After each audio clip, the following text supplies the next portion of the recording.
and welcome to the Pokémon Unite Philippine Open for the Asia Champions League 2024. My name is JJ. I'm always here, always going to be with Pokémon Unite, and with me is Odaluz. How are you doing? I'm doing great, and thank you for welcoming me here into the the center stage for Pokémon Unite here in the Philippines. This again is the regional qualifiers, in where we're finding the top two teams that we'll be sending over to Bangkok, Thailand. Oh yeah, I mean, last time, in the 2023 finals, we were in Malaysia, in Kuala Lumpur, but this time around, Bangkok, Thailand, I think is going to be a pretty neat place to have that amazing finals. Lots of fun places to go to, for Yeah. sure.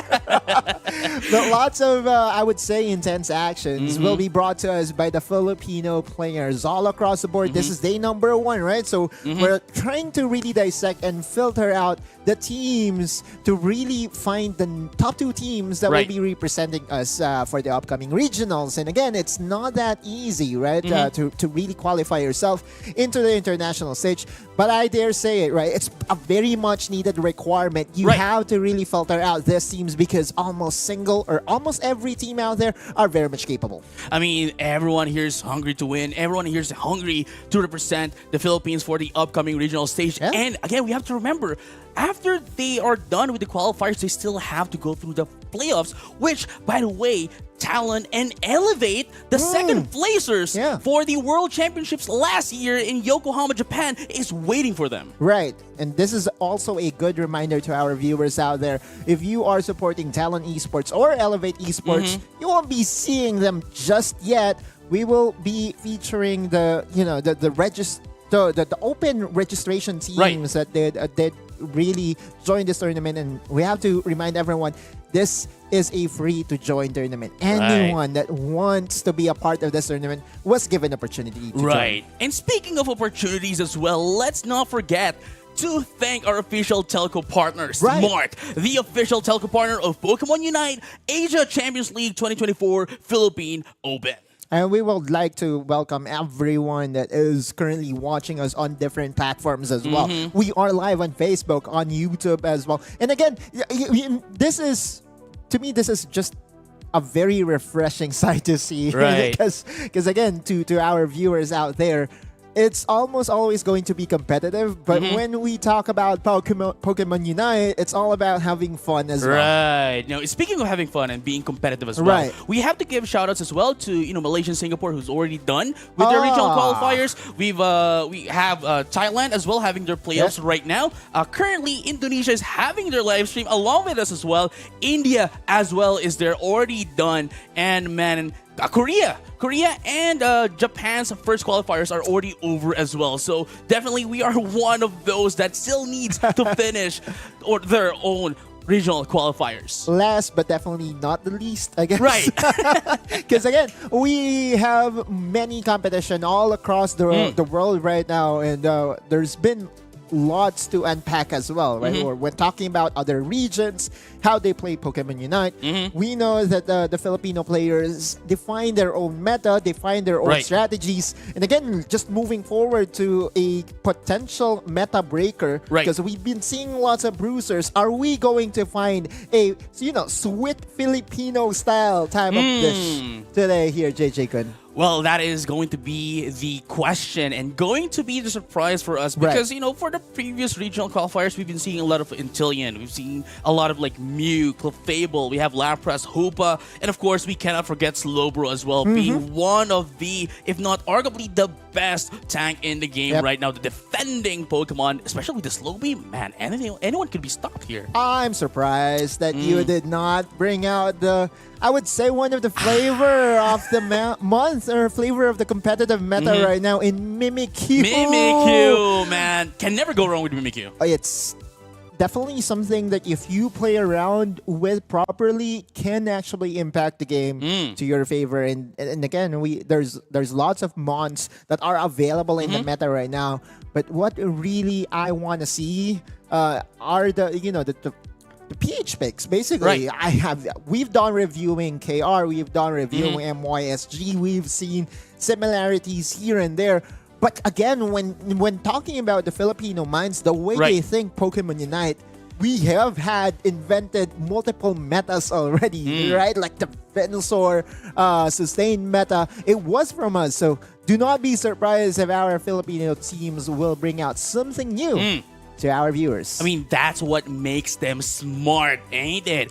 And speaking of smart as well, you can enjoy the power of smart when you switch to smart without changing your number via mobile number portability or MNP. Visit https://smrtph/switch to smart to know more. And there is an ongoing Smart Giga Arena that is open to all Smart and TNT subscribers, where you can join an array of arcade games and esports tournaments with many games, with many titles. So to get started, you just have to create your account via gigaarena.smart using your Smart or TNT mobile numbers. There we have it. And man, I'm just really excited to see the action right now. The first match that we're going to have is going to be Z-League versus Rated PG. You know, Rated PG here is one of the really stronger, consistent teams in the Philippines, and they've been playing in a lot of tournaments as well. Right. But speaking of tournaments, we have the prize pool as well. It's really grand, and we're gonna be showing you guys the prize pool in just a bit. Prize pool, definitely I would say the spice. That's of everything, right? We do have the $20,000 prize pool for this Philippines Open 2023, and I want a piece of that. Yeah, here's the breakdown as well. We have $6,000 for the first place. Second place is $4,000. Third is going to be getting $3,000. Fourth is $2,000. Fifth is $1,500, and sixth as well. And 7 and 8 is going to be getting $1,000 USD. And man, 20K USD is like what, converted to a million and one peso? Yeah, with the conversion rate that we do. Back in our day, Right. it was just a million, but now it's $1 million and change for sure. Right. Now we move over to the match schedule for today, and we will have the first 3 matches, but we'll have plenty more for our viewers out there. Speaking of which, our first 3 matches will be Z-League versus Rated PG, followed by Night Fox versus Pikachu. Apple and Reincarnation Nism versus Terrible. There we go. And man, I'm seeing some familiar team names here, Right. and definitely crowd favorites, I would say, and community favorites. There we go. So we have Rated PG, we have PNK Apple, we have Night Fox as well. So these are some matches that we need to see. Although we still don't know who's gonna be our matches for round number 2, but we just have to focus on the matches for this time around. Yeah, all these matches will happen simultaneously, right? So as we progress throughout day number 1, it will feature the round 1 matches followed by the round 2 matches during the second half of our show. Oh, here we go. We're just going to be heading into the game straight. They're already starting their draft. So again, this is going to be a Z-League versus a Rated PG. Very beautiful broadcast layout, by the way. Yeah, something new and something very eye-catching. I'm talking about you, by the way. But yeah, we'll see though. I wonder what side will be the teams are on. Because I would say, there are a lot of teams that favor the first pick right now on the purple side, just because of how many meta Pokemons that are available right now in the meta. You basically can dictate the entire flow of the draft just by going through that. And it does look like that the Mimikyu will be respected here. Kind of expected here, JJ. I mean, as we have mentioned earlier, Mimikyu is one of the strongest Pokemon right now in the meta, and Hoopa definitely can never go wrong with Hoopa, especially the huge mobility that it gives to the team. So definitely very good bans here for both of the teams. Yeah, Mimikyu has really cemented himself as the go-to if you want to go for the pick-off composition. And again, teams that are centered around Mimikyu, especially when played in the central area, funneled in the XP, in the XP department,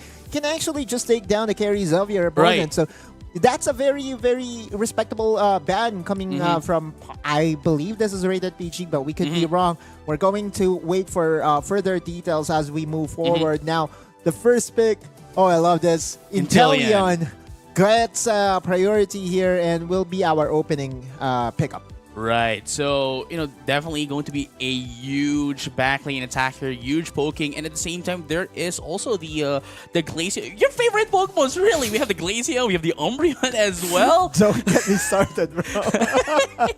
Oh wait, no, it's a change with the Blissey. Yeah, Blissey. Supports. I wonder what the picks are on the other side. On the we'll other side, get right? Everything sorted out. But does look like the meta Pokemons, right? Those Pokemons that has seen lots of relevance in the other regions are still the same Pokemons that our players default back to. Zacian! Oh, Zacian! I mean, the one on your pin right now. It's Zacian. Yeah. There you go. Oh yeah. There you go. I mean, again, we have the Blastoise, could be the tank. Double tank, really. Pseudo tank here, along with that of the Umbreon. But going into the orange side, we still don't know which one is on which side, but Umbreon, Slowbro. Wow. We have the Sustain here, that is the Eldegoss, the Mew, and of course, a mid-range attacker here, that is the Cramorant. Definitely a very balanced composition here, along with the other team. So it's really going to be ending up to how they're going to be playing this. I'm trying to assess the lineups right now, and at one glance, they do have very specific playstyle. Both of them does have pokes. Mew on the other team, meanwhile, of course, Inteleon.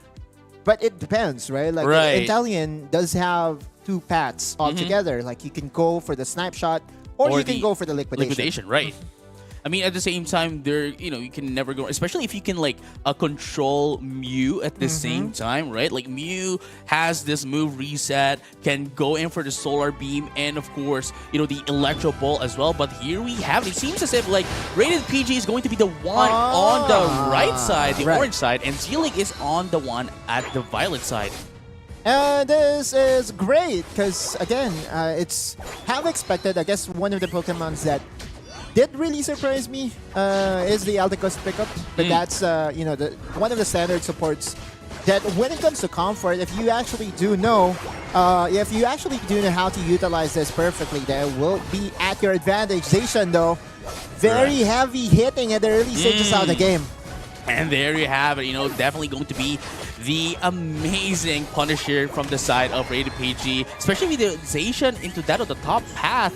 Really going to be a lot of pressure here, but here comes the Glaceon as well, just trying to, answer back to Rated PG. Wow. But my goodness, amazing pickup here by the Zacian immediately to, disengage. Yeah, that's a double KO or 2 KOs already to the side of Rated PG, also converting it into an early slam for all those stacking items that this Zacian might have right now. And again, this is what we expected. Zacian is really very strong in the early stages of the game just because of the Intrepid Sword. Right, and here we have it. We're going to see a little bit of a clash here, but Zacian, despite having low HP, is going to be able to take down one. But there goes the Squirtle as well, being down along with it. Rated PG is really asserting their dominance on the top side. Meanwhile, here in the bottom lane, it's kind of a trade-off every now and then. Cramorant paired with the Slowbro.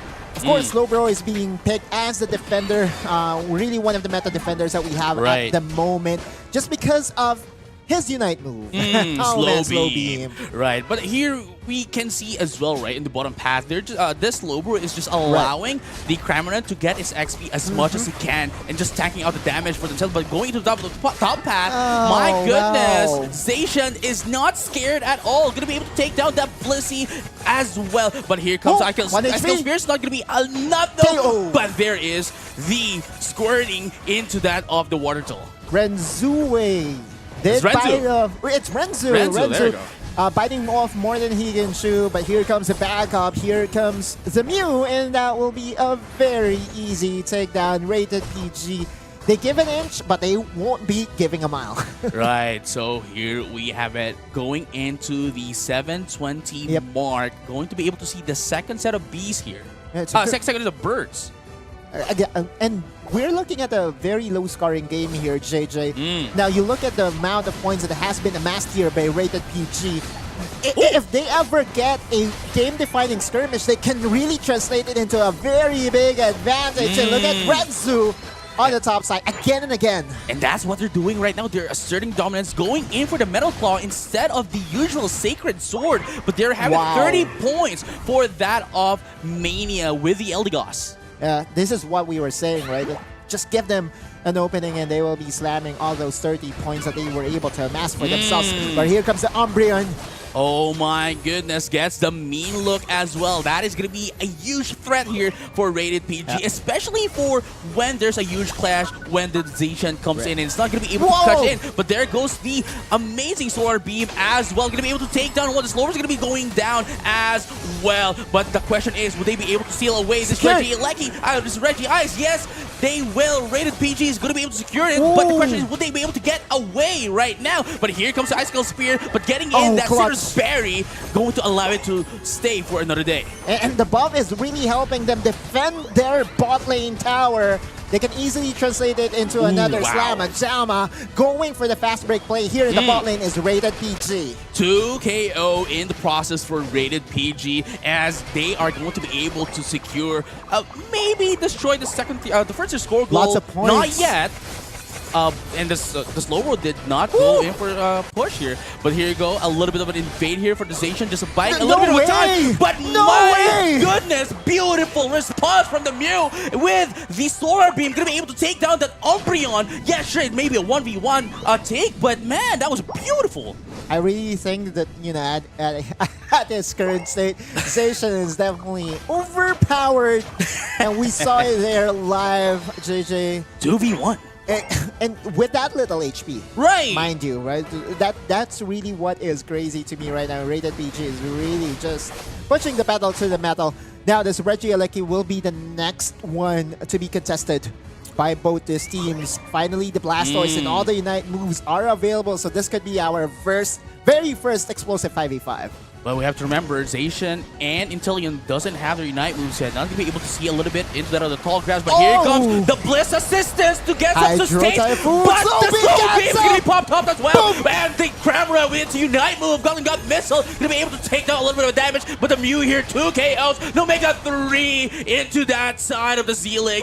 Beautiful play from Rated PG. Can't do it in front of us. Insta cancel coming from the Slowbro. And now here comes Rated PG. They're not yet done one by one.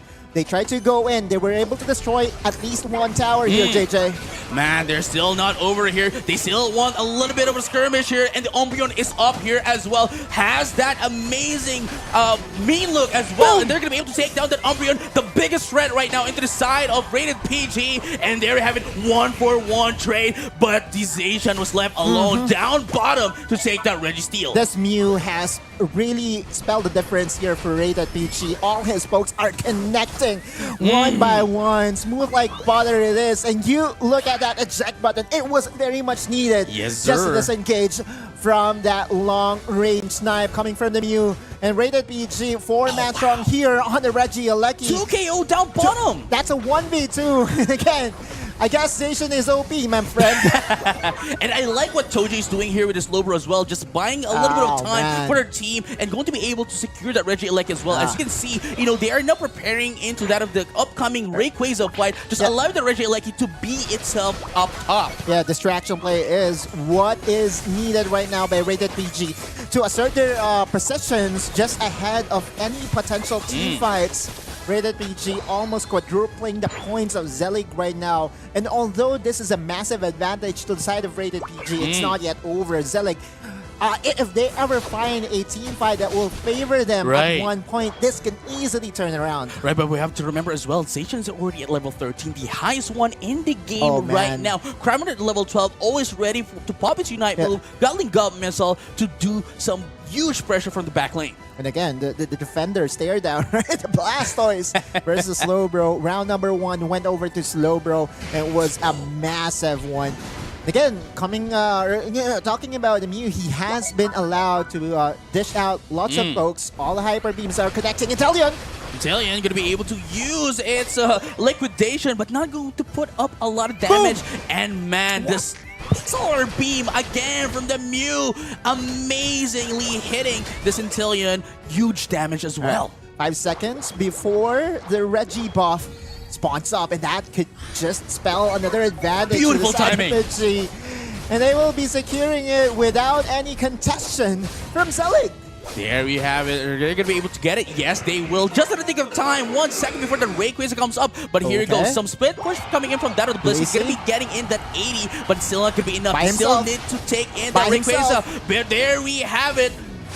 Blastoise, Hydro Typhoon, not going to be able to hit because of the slow beam from the Slowbro, but Counter Wild Whistle is going to be coming up as well, going to be able to take down 4 into the side with Zelig, and it is just a Glaceon up left, and Zacian is not going to go anywhere and take that up. That is a team wipe for Zelig. And the major prize is this Rayquaza buff that will be joining Rated PG, allowing them to slam more points, converting it into a win. Twice in a row, we saw this Blastoise try to cast his Hydro Typhoon. Twice in a row, it got cancelled by Rated PG. Beautiful play coming in from Choji. Beautiful, just targeting it into that of the Blastoise, knowing that it can knock up everyone and turn the tables around. They knew their priority, they knew their targets, and they went for it.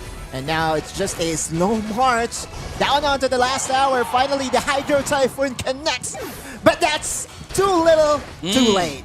And there we have it. It is a huge, huge lead now for Rated PG.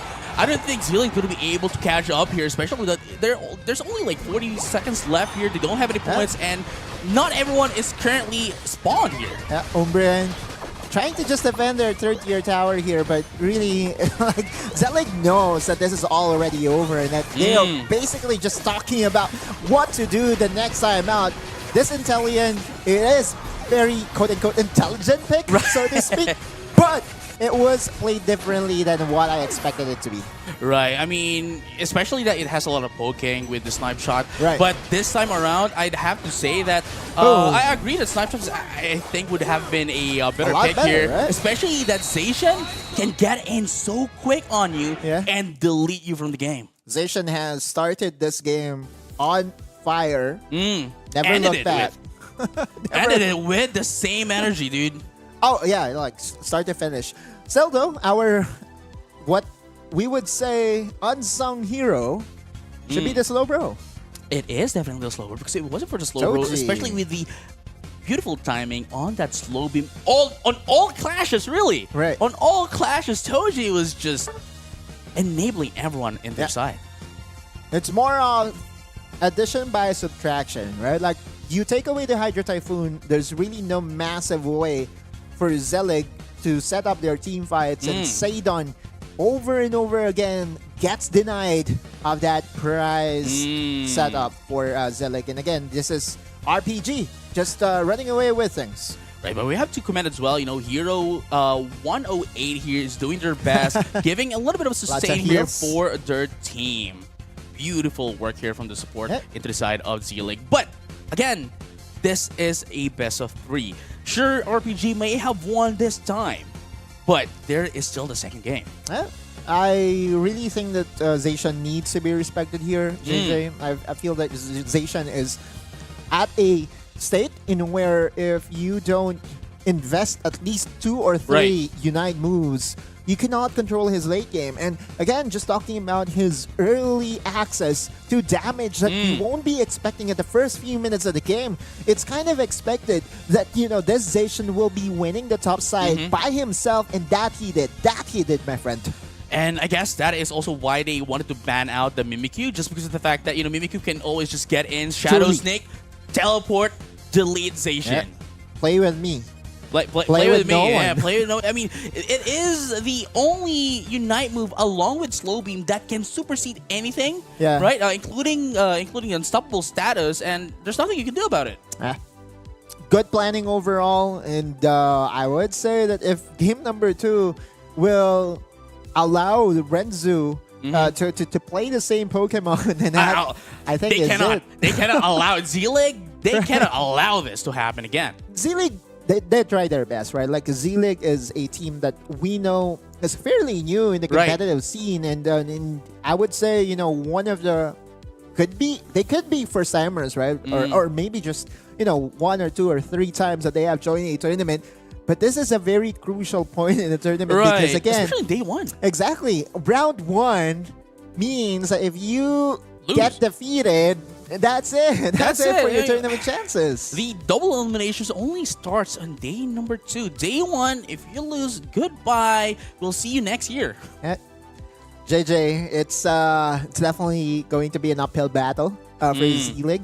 But chances are there will be adjustments here and there. Looking at the, I'm definitely looking at the Zacian because for those banning the Zacian. Truly, for those that are wondering, Zacian right now has the highest win rate in the ladder, and you look at the competitive games that Zacian has sneaked into. He's also very effective. And at the same time, here's the thing though: if they respect ban the Zacian, we still have the Urshifu. We still have the Mimikyu, perhaps, because Z-League banned out the Hoopa first, right? So, if they are going to be going the first pick right now, then Mimikyu is going to be open. I'd rather have it as my problem than the I would say bigger and harder problem to solve in Zacian. And I'm saying this after countless hours of study here, JJ. I feel that Zacian is at the stage in where he can really heavily influence all these matches. And again, we're talking about professional players that can really min-max, that can really maximize any kit of all these Pokemons. And JJ, I feel that Zacian is that one Pokemon that can snowball the game for you. Oh, yeah, for sure. Definitely. And I mean, Renzu showed it to us. I mean, there's nothing else to say. I mean, if you let... And here's one more thing, right? Renzu was let alone there just to invade, get in all the, the XP that it needs. And from there on out, from the early game, it immediately just snowballed up into the late game.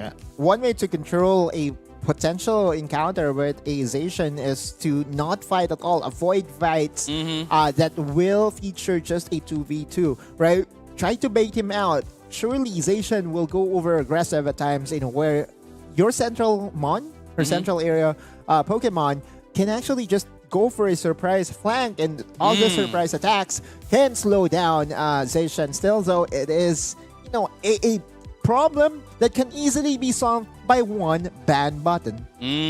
That's true. That is true. I mean, either that, or you could just steal it away from them. Yeah, exactly. They had priority, right? They had a different priority. They were on purple side. They went for Inteleon. And although I kind of respect the idea, I'm still a bigger fan of Snapshot than Liquidation. I feel that Snapshot, especially in the current meta in where you kind of want to have that chip damage across and all those AoEs as well, is very much what was used by Rated PG as well. We saw that with Mew over and over again, beaming all the members of Z-League. It was just too much to handle. It was definitely. I mean, they have the frontliners, they have the bruisers, they have the backlane. They're complete, right? And they also have the the secondary attack from the mid range, that is the Cramorant as well, to add up into their attacking prowess as well. But going back though, with Z-League, what do you think could they do in order to make an adjustment going into game number 2? Lots of problems to solve, but gameplay wise, I think that they have to pick a winning lane top side, because they cannot let Renzu take control from the onset of the game. And we saw that with the Zacian pick. I feel that even on a different Pokemon, he can still be as effective. Now as we enter into the drafting phase for game number 2, we will see what will be the adjustments here by Z-League, because it does look like that they're still on the same side. Right, and here you go. They still have the first ban. And they still have the first pick. So let's find out if they're going to be changing up their priorities into their picks. Because, Inteleon, again, very respectable pick here. Okay. But as a priority pick, I'm not entirely sure about that. I feel that the power of Zacian right now should at least allow Z-League to prioritize the Pokemon, but that's not going to happen. Inteleon will still be prioritized here. And again, Rated PG with Toji again on the slow, bro. Being able to counter out all engages coming from the Blastoise is just and they massive. were able to get in the Zacian once again. It's looking more bleak right now for Z-League. Look me into the eye, my brother. It's over. Maybe not yet. Maybe not yet. Let's not be ahead of ourselves. But it's as if they're going in for the same composition as game number 1. Which is really surprising. Z-League is saying it's not the comp that was the problem. It was the execution and rated PG. Oh, wow. Going for the Gardevoir. Yeah, curveball is the Gardevoir instead of the Mew. I believe Mew was selected 4th for rated PG. And although Gardevoir also presents a pack in terms of damage, I feel that Mew is a lot safer. Right. I mean, the main difference here, right, for Gardevoir and that of the Mew is that, sure, Mew has the damage, but Gardevoir definitely puts in a lot more crowd control. But Pikachu being the last pick here, definitely they're gunning in for a much more crowd control, allowing that Zacian to push in all damage. Yeah, it still is about the Zacian. Come mid-game, come late game. Sooner or later, this Pikachu will, somehow help in terms of damage. Especially in all this massive team fights. But then again, you look at the composition here by Z-League. Lots of tankiness still, right? They still have the Umbreon, they still have the Blastoise. It's the same. Yeah. It's the same composition from earlier. But let's find out, though, how they're going to be changing this up for game number 2. Because if they have the same composition in game number 1, Rated Pikachu already knows what's going to happen and what they need to do to repeat what happened in game number 1. Rinse and repeat is how we say it, right? Z-League, though, I feel that they just need to patch their top side. If they don't allow Renzu all those skirmishes, all those early advantages, then it could have been, fairly different. We saw flashes of Z-League finding some advantages in sub skirmishes, and again, they are also able to translate those victories into goals that is very much needed for XP and for tempo as well. But JJ, it's easier said than done. Again, the problem that Zacian presents in any given draft is understated right now. It's a Pokemon that has a 54% win rate in the Not even 49, 54, dude. And I mean, right now, sure, they might have the Umbreon. They might have the Umbreon, especially with the Mean. I think that is the biggest threat here for that of the Zacian. But the thing here is, there's still the Gardevoir. There's still the Pikachu that could do backlane damage. I think the Pikachu will be left by himself here in the bottom area. So it will be a double. Yeah, it will with be. the Slowbro. Oh, yeah, with the Slowbro still. Okay, so it's going to be more of like the same kind of like play. Instead of the Cramorant, right? It's just they're just going to allow the Pikachu to get as much XP as he can. So it's not what we saw from other regions in where we see Pikachu being left by himself. So this is more of like, we take care of our Pikachu, similar as to how Ash does it. And but at least now, Z-League, they're adjusting. Yeah, they're adjusting. They're not giving the fights that the Zacian wants at the early stages of the game. And again, that's just recognizing that if he has an Intrepid Sword, respect has to be given. Oh, yeah, for sure. And I mean, right now, especially with the Squirtle into the side of Z-League, they are no longer, overextending. Sure, you need your stacks, but you need to be, smart as well as to when you are going to be putting those dunks. Yeah, and I think it's, I would say, a very even trade here. Z-League prioritizing the top side. The Birds went to their side, I assume. But oh, not quite yet. Here goes the Intrepid Sword. Sacred Sword. It's no longer the Metal Claw, but they're not going to put in more damage here. They need to get a little beautiful dash out here by Renzu just to delay the inevitable feint. Do you see how aggressive he was? He used a check button just to follow in. And same can be said for this Umbreon. This Umbreon, though, still very tanky. There you go. There goes the Min Look just to, stop them from pushing in. But we have to remember the AoE attacks here by Pikachu. Well, you target it up. 8 minutes, though. Central area, center of the field. And that will just be taken by the members of Rated PG. And again, this is, kind of the trade-off that you play with the Zacian. You kind of use the energy, or you kind of use the points for additional damage, but it's not really a problem, especially if you cannot slam it anyway, right? Right, but here we have the first dunk here coming into the side of the Squirtle. The Z-League, of course, but here was the second KO as well into the game. That is the Intillion going down. Too far but overextension! Beautiful punish from Z-League, and that is going to be the Glaceon 2 KO in the process. It's no longer looking like the same one as game number 1. This is what we're talking about, right? Zacian is that Pokemon that will be very aggressive. Sometimes a little bit over-aggressive. Now here in the bottom area, a turn around here. Immediately, intelligence damage needs to be respected. Right, and here we have it as well. Meow. Just, getting a little bit of being the ward here, just checking out if there's any opposing Pokemon into the side of Rated PG. But here comes the Reggie Eyes down bottom. Yeah, Reggie is definitely one of the, I would say, Reggies that often gets contested at the early stages of the game. Now Meow attacking all he can, no casualty as of yet. And it will be a 4v4 Zacian going for a flag play here. Yeah, they're already invading, getting in all the buffs from Z-League in preparation to sandwich Z-League into that of the bottom path. But here it still doesn't have the Unite move though, still at level 8. But here comes Rated PG, just making sure that they're using the Reggie to bait out Z-League. Stand off, and again, the sustain being provided by all the supports that we have. Level 9 Zacian going down. Here comes the clash, and there you have it. The Unite move is going to be popped up as well. It's going to be 2 KO for Zacian. Beautiful stuff. Intermittent sword as well with the sacred sword. Beautiful flank by Renzu. And here is what we're talking about. Sure, it may have been delayed from earlier, but it's still happening again. The same thing from game number 1. Rated PG just knows how to play around their Zacian. And they're still pushing for tempo here in the bottom area. Yeah, sure, Mean Look will save himself, but the tower will finally get, I would say, dunked on. 10 points before it gets destroyed here. And I feel that Rated PG will still, play it slow. Right, and here we have it. Wow. Right? Z-League was left alone with G Pokemon up top, will be able to destroy that first tier scope goal. So, Rated PG is playing a little bit safer now in comparison to earlier, because I think they know that, hey, we weren't able to get the pressure up from the early game, so we have to be wary a little bit right now of how we're going to enter. A very successful defense here by Z-League, and they were able to turn around, getting the points for themselves. It's a very close battle indeed. But the problem is still here, right, for the side of Z-League.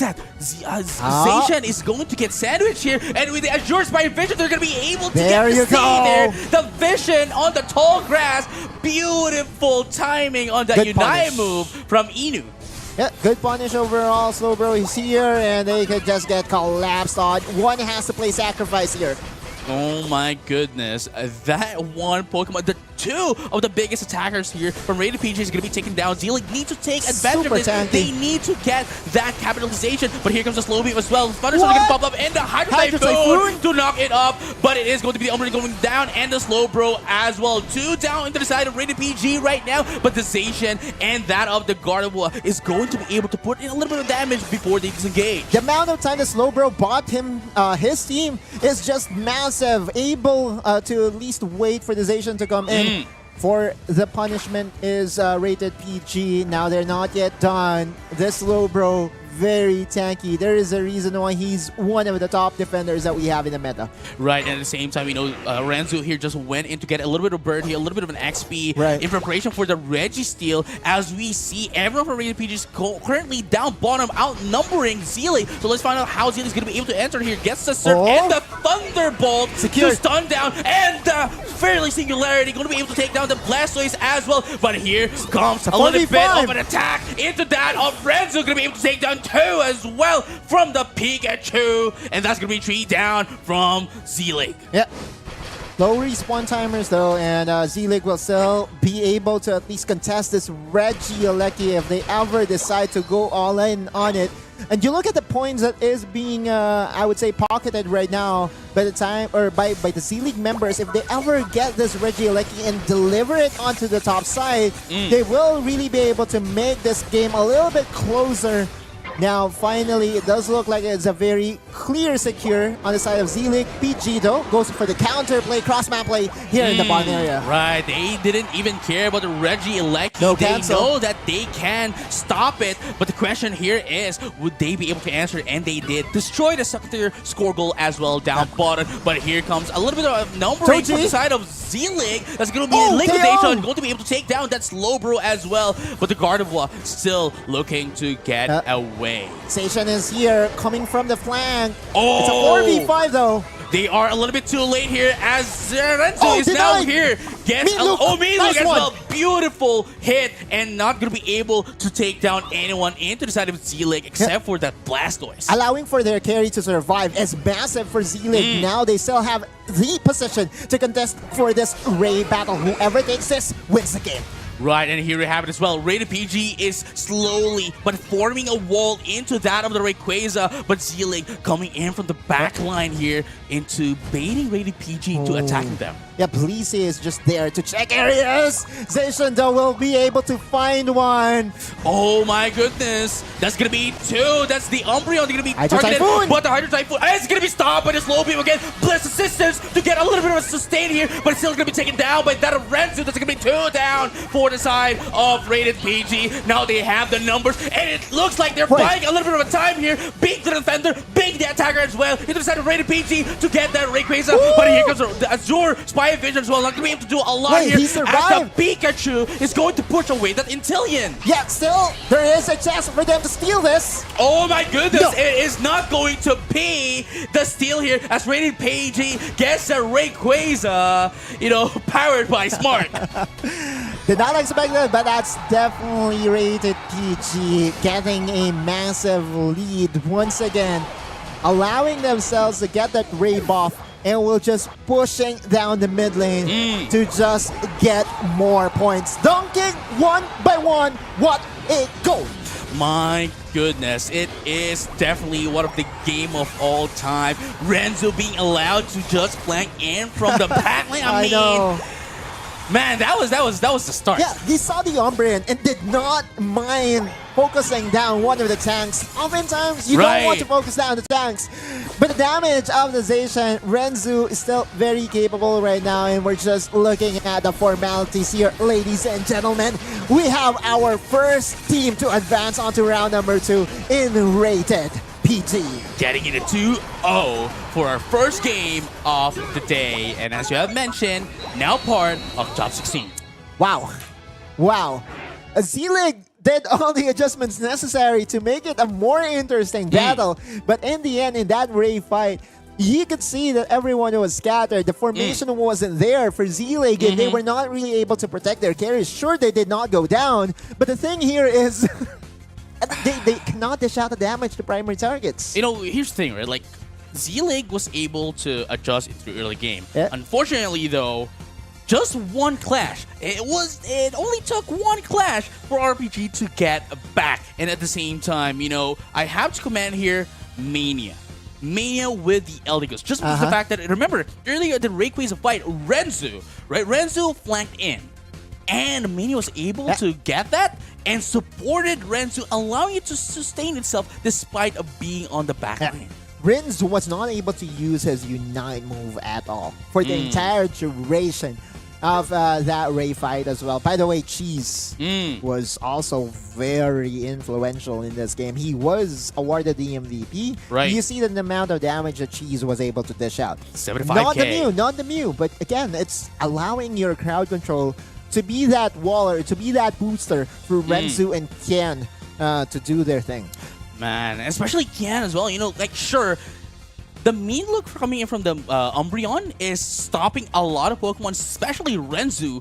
But sure, you might have been able to get away, but there's still Kian with the Thunderbolt stopping that Umbreon from its tracks. Exactly. It's one way to do it, right? Same draft overall for ZL. RPG did not mind. We are going to win using 2 different sets of Pokemon. And Renzu still at the forefront of everything. Sure, it's not as impactful. He's not the same, it's not the MVP performance that we saw in game number 1. But the thing here is with Zacian, it's not really needed every time, right? Like, just the amount of attention that is needed to be given to you in that Pokemon or to that Pokemon is really massive in this state of the meta. Right. I mean, I guess one of the things here is that you really need, one of the things that you need to take note of is if there is an opponent Zacian, you always need to mark it, because I think that is one of the things that what do you call it? Like Rated PG actually capitalize on, because Renzu is all across the map, not being marked, allowing it to just roam around and just do its job. Yeah. Toji. Oh man, Toji on the beautiful. Okay, so it's been the theme, right? Like, if one team goes for the Blastoise, Slowbro, if it's open, just try to lock it down. And again, with the ban on the Mimikyu, there's really no other Pokemon that can supersede all these uncontrollables, and unstoppables coming in from I would say the opposing team. Right. And the Slowbro just makes a lot of sense. All these meta picks are being seen right now here in the Philippines as well. That's just the first game. Lots to unpack as well. Right, but with that being said, though, that is only our first game of the day. We're still going to have a lot more matches here, so don't go anywhere and be right back here when we come back after this short break.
One game down, but plenty more of games to follow through. We are back here for the Philippines Open qualifier. Again, this Pokemon Unite 2024. Adeluz and JJ Kun. Yeah, I mean, we just have to go back to game number 1.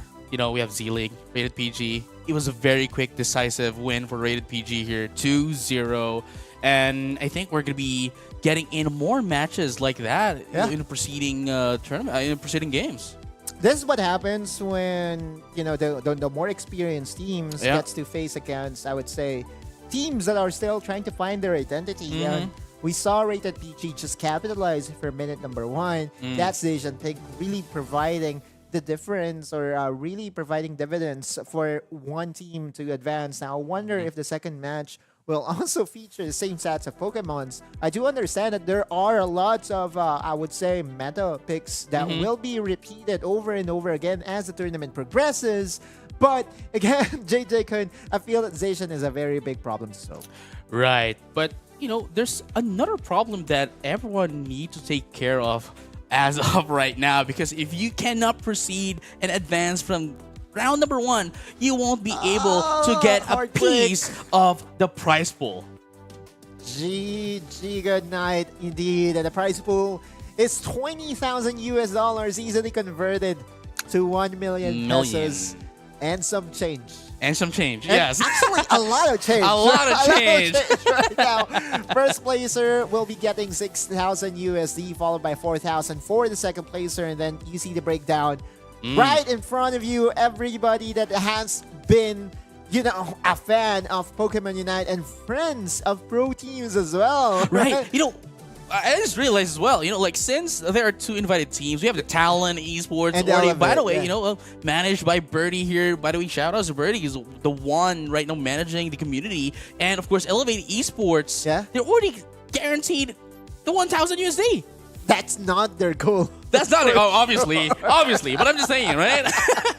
But speaking of goals, we still need to find out what the matches are next. Here comes the schedule.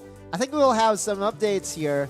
Our first match, no, actually, this is still the first 3 matches that we have announced during the pre-show.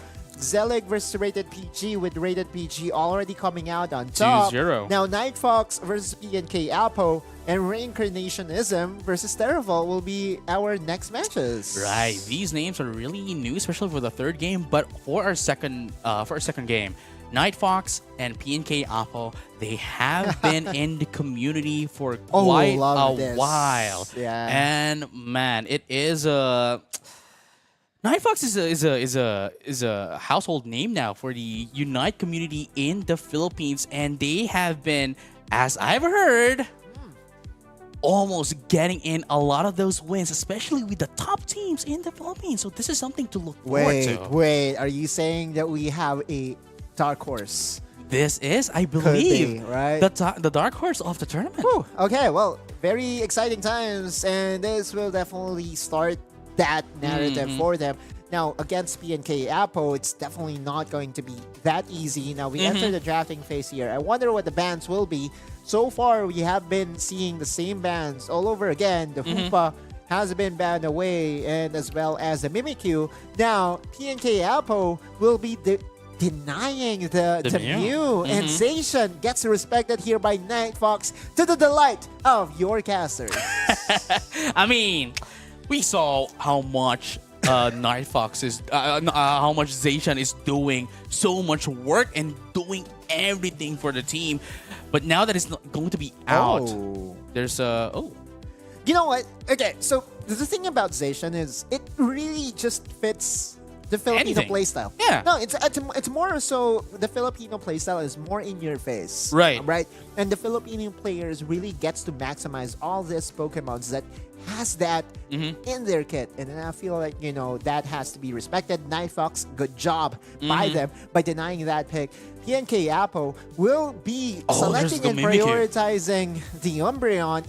Immediately gets answered by Inteleon and Mimikyu. Right, and we already talked about Mimikyu earlier. We don't need to talk about it now. We just need to watch how it plays. But the Inteleon, we might be able to see a little bit of a difference here into how Night Fox is going to be able to play this in Tillion. But Apple here is going to be answering back with the Fable for just a sustain. Standard. And let's see what is the next one here from Apple before we head Possibly back to another defender, right? Because again, it's all about flexibility heading into the top. Heading into your last two gigs, PNK Apple could just decide to go for the Blastoise here or Slowbro, because those are the two defenders that are very much available right now. However, if you go for Slowbro, it might just be an overkill on towards the lockdown side of things, because you already have the Umbreon. But here's the thing, though.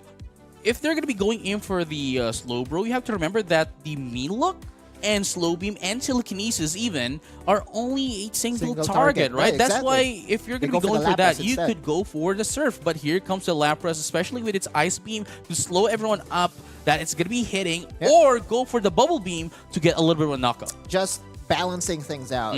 One single lockdown paired with an AoE crowd control can really spell dividends for their team. Night Fox going for the curveball, and here comes the Hoopa. Right, but I'm really surprised as well that Night Fox is going in for the Trevenant here. We haven't seen this quite a while, but PNK Apple going in for the Chandler could be, you know, going in for a little bit more of a crowd control here, especially Poltergeist, or maybe even go for Imprison to disable the moves of Night Fox. They need more damage though, PNK That Apple. is true. But I mean, there's also the there's the what do you call it? Like Leafeon has a huge damage here. We also have Chandler with the overheat, putting in a lot of damage. But Night Fox here, they have superbly a huge amount of mobility. We have the Talonflame that could just like get in, get out, score in, and huge bursts of damage as well with Fly. And of course, Hoopa here coming in with its Hyperspace Hole. Hoopa is like the cheat code of mobility in the game. Could go anywhere from the top pad to the bottom pad in a second. Back in our day, we call it Game Shark. Oh. You remember? There we go. We start this game. This is game number 1 of our second series between PNK Apple and Night Fox. Looks like that it will be the central area Talonflame, which is kind of expected.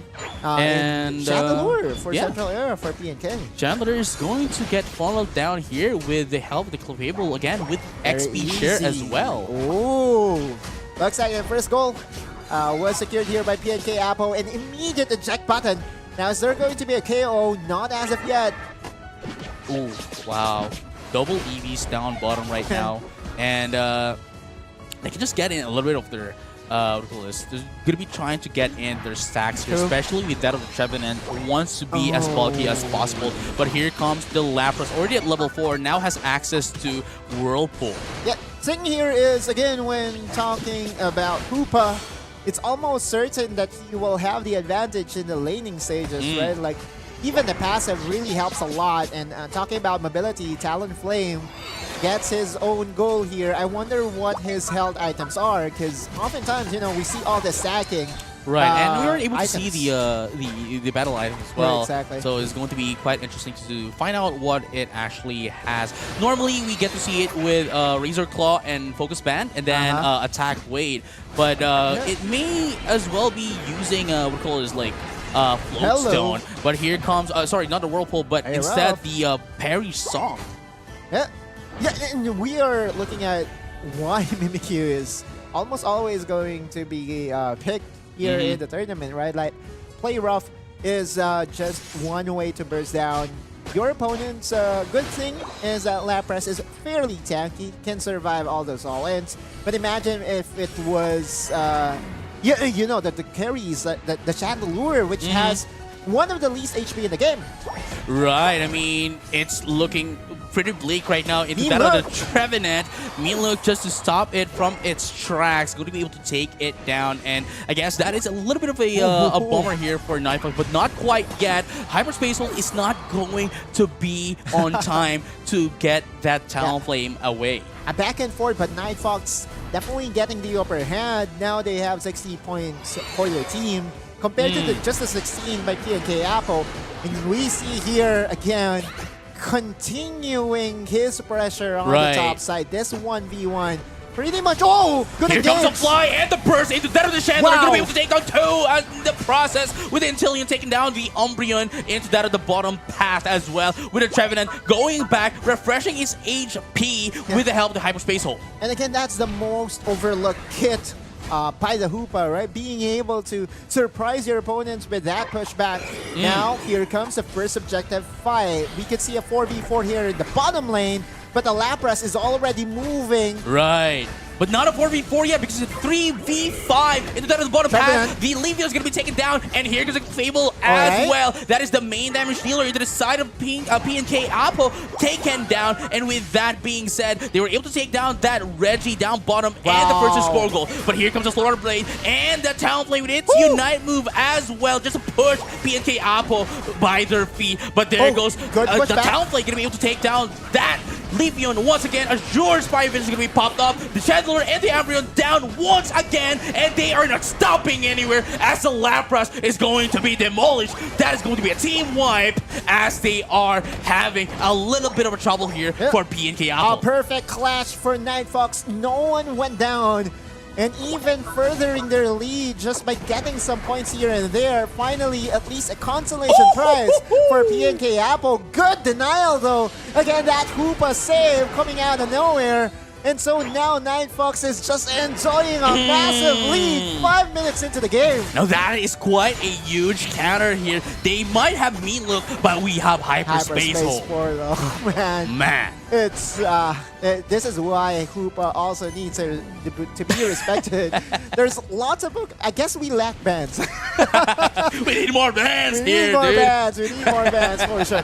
But here comes a little bit of a clash here. Mean look once again into the Trevenant, going to be able to take down that defender into the side of Night Fox. But the question is, would they be able to answer back here? That is going to be Intillion going to take away that Leafeon despite having a bit of an HP here. But here comes a little bit of Sniper and the flame shot here as well. The Fly going to have a little bit of burst damage as well. And there we have another one here just to get away because of the low HP. But a short Spy Vision not going to have anything at all right now. But there we have it a little bit more. The Mimikyu being alone here, still doing a little bit of damage, but it's going to be taken down as well. And the Trevenant just buying a little bit of time here for their teammates and going to be taken out as well. A little too far forward, PNK Apple finally punishes Night Fox and wins a skirmish for themselves. They're trying to translate it into a Regieleki. Can they do it? Unbound is going to be popped up. Everyone can now teleport into the top path to answer back to PNK Apple. Now they have been repelled back away from the Regieleki. Talonflame still trying to find his targets. Meanwhile, Regieleki less than half health. Oh my goodness, here comes the Unbound form as well, but the Hoopa's still going to be helping them out. That is so good. The Intillion going to be able to take down that one from the bottom path, Reggie Ice, and now with the elevator, the Intillion is now back up top. Long drawn-out team fights. Enough time to really buy this Intellion to rejoin the fight. The snipe shot! Almost down. Beautiful snipe shot coming in from that Intillion, but unfortunately not quite enough to take down that Lapras. But here comes Night Fox, has the positional advantage into the Regieleki. Unfortunately, a little bit too away from its original position, allowing it to recover its HP. Another objective win for Night Fox, and this Regieleki will be joining this first tower. And this will be the fast break play that Night Fox wants. Oh my goodness, Mimikyu going to be able to take down that Cliff Fable as well. But here comes the Flame Unite move coming in from that of the Talonflame. Here comes a beautiful fly for that burst of a damage, and now overcapping it with 39 points. Okay, Night Fox really just pushing the tempo right now. PNK Apple desperately trying to go for a counterplay. But guess what? Again, that Hoopa will be there. 3 minutes left in this game. With 270 points disparity in the favor of Night Fox, PNK Apple needs a miracle right now, JJ. They do. This Ray battle will definitely be the saving grace for them for sure. Right, but here's the thing though, like I have to commend PNK Apple here, because at the very least they are able to answer back, you know, against Night Fox. Night Fox doesn't, you know, while they have been winning all the team fights, PNK Apple has always been giving a bit of a hard time here for Night Fox. the thing about Nightfox composition is they are maximizing the mobility, the ins, the outs, and it doesn't matter if they won't be able to take you down, just as long as they can control all the choke points. Right. Just enough time for the Intellion to rejoin the team is actually massive for the side of Nightfox. Their game plan, to me, is eye-opening. You said that they are the dark horse of the tournament. They very well are. Most likely the dark horse of the tournament. Right, they are playing the game. And here we have it, going into the Rayquaza fight, and it seems as if Nightfox is currently scattered around here, but they need to get a little bit of positioning for them to be able to get that advantage against Apple. Again, this is what we're trying to say, right? All this spokes, all this possible initiation needs to be respected by PNK Apple. Mean look, but still not going to be enough because the hyperspace hole here is going to save up that Mimikyu. Everyone still has their Unite moves, but the Leafeon, though, needs to go home. Nightfox does not need his Rayquaza to win the game. They just have to deny it against PNK Apple. Look at that. They know that they are in the lead. The Lapras is flanking, but alone, no response here forming in from that of Apple. And now that Lapras Express has been wasted a little bit right now. Snapshot not connecting, but it doesn't matter. Nightfox though. Oh, Flames is going to be popular as well to save the Trevenant here. And look at that, Telmo is going to be able to take down the Chandler as well. Everyone here to the side of Apple is currently low on health. And there goes the Umbreon once again. And the Lapras is going to be taken down. The Clefable and the Leafeon is the only one left. But that's going to be 4 down now. The Leafeon needs to get away. And just like that, Trevenant is, trying to chase away this Leafeon as Nightfox is scoring in Split Push. Doesn't even need the Rayquaza. Nope, not even needed. And they will be scoring the double points. This is what we call the winning time. And Nightfox has to recognize that they don't need the Rayquaza to win. And PNK Apple recognizes that they're out of gas here in game number 1. We'll just have to move on from this because this is just a massive victory in favor of Nightfox. That was huge. That was huge. I mean, they had complete control of the game from the early game into the mid game, and even on the Rayquaza fight, especially that I was able to see really, we have Lapras here where they wanted to get in that Lapras Express and did not want to, crash into anyone. Just getting into secondary effect where it pushes out a Surf for the knock-up. Unfortunately, though, there was no response coming in from the side of PNK, and they were able to capitalize on it. And immediately after, Lapras just went back. I respect the Lapras pick, but I feel that Blastoise would have been a better choice overall with their game plan of trying to set up flanks. And again, Hydro Typhoon, as we all know, can really disrupt all the squishy members. You look at the team here by Nightfox, like Talonflame can easily get locked down. Intellion can easily get locked down. Even Hoopa is not that tanky. Still though, just the way they played it, they knew their positions, dude. They knew their positions. They knew where to be on. And look at the damage here coming in from that of the Intellion. Just getting allowed to poke as much as it can really did a number into PNK. It's not as flashy as the other teams, right? That wants to secure lots of knockouts. It's about controlling team fights that it's already over before it even starts. And, PNK was put into a chokehold and they were not able to do a thing because their options were very limited with the way Nightfox was playing the ins, the outs. And this long drawn out team fights is just to their advantage because of the pokes that are available. And again, congratulations to Nightfox. Match point into this series number 2.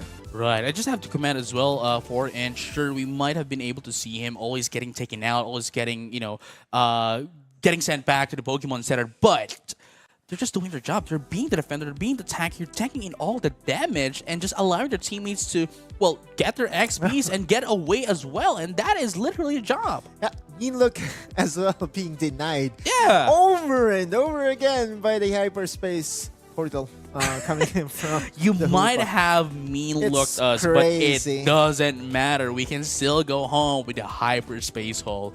Beautiful, beautiful interaction. And I guess that is... Is it? It is. One would say it's beautiful, one would say it's not, and that's me. I'm just being honest, dude. I know. I mean, what I'm saying is that they know how to counter it. I mean, sure, you know, Right. Umbreon is always there in the meta right now, and a Mealog is always, you know, getting used to stop the carry of the game, and just the hyperspace hole not being stopped because they are targeting the carries of the game. Well, there's no one marking Hoopa, and that allows them to go back. It just feels so unfair, though, if you look at it in one perspective. Like, it can easily... there's been multiple saves. Right. So to speak. Although it's not as OP as I suggested. Because, again, it's a long cooldown. It's a long investment. If you use your hyperspace hole, there will be moments in where the team can just capitalize on the advantage numbers-wise. And, again, this is a game in where if you know how to play the numbers game, if you know that you have the advantage, all this all-ins could be to your benefit. It just so happened that Nightfox was able to really out-mobilize their opponent. Talonflame, how many times have we seen Talonflame just go into the backline and escape death? Right, I would have said, you know, earlier I said like Razor Claw, what do you call this? Razor Claw, attack rate and focus band, but it seems as if, you know, with the way you played it, with the frequency of the Unite move coming in from that of the Talonflame, I'm pretty sure now that they are running in an energy amp as well. And it's not even being used to burst down the opponent; it's being used to disrupt the formation. Yeah. Here, by PK. It's a huge crowd control, saving Grace as well, and especially at the same time. Sure, we have 4-inch as well with the Trevenant almost getting KO'd here, but with the help coming in from that of the Talonflame, this Flame Sweep just saves everyone. Lots of saving moments there, and again, lots to unpack as well. If we are to dissect that game, it will take us an hour to really analyze a 10-minute game. That's the nature of Pokemon Unite. We enter the drafting phase of game number 2 with Nightfox in the lead, match point already for what we dubbed as one of the potential dark horses in the tournament. It's really, what do you call this? Like, really timely, isn't it? Like, Dark Horse or Dark League Studios, and so I mean, you know, I'm just saying, dude. That, among other things, for sure, we would like to thank our official telco partner in Smart. Smart is the official telco partner of Pokemon Unite Asia Champions League 2024. Right, and of course, it is still the Philippines' best mobile network, having the fastest network and nationwide coverage in the country, as awarded by Ookla of Speed Task Intelligence data for speed and coverage in the first and second quarter of 2023. Yeah, this is what I like, though. Be part of the digital transformation in the world of connectivity. Say hello to convenience, flexibility, and local connectivity with Smart Prepaid eSIM, now available for digital delivery through the Smart online store for only 99 pesos. I want to try that for sure. Can I convert my SIM into an eSIM? I guess I can, right? I think so. I mean, if your phone supports it. I think it does. I think it does, right? Wait, hang on. But I mean, I'm pretty sure, you know, Smart can help you out. You know what I'm saying? Yeah. Yeah, there you have it. And I'll tell them on JJ Kun. Maybe they will give me some discounts here and there, yeah? Maybe. It's a huge maybe.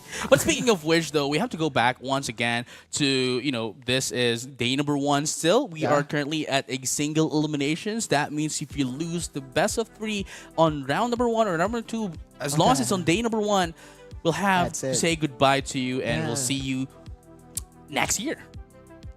Yeah, it's the next one. It's just around the corner, though, so don't be sad. It's like 1 month away. I mean, it's December 2nd, dude. Yeah. Holiday season, by the way. Happy holidays to all our viewers out there. If you are enjoying the stream, make sure to share it with your family and friends, because again, Pokemon Unite, very fun game to play for sure. And again, we are streaming on Facebook, on YouTube, on Twitch as well, on the official Pokemon accounts, and of course on Dark League Studios. So make sure you share everything, and I don't know, maybe ask your entire barangay or maybe your entire family as well to watch you play and watch the stream and for you to be supported on. Yep.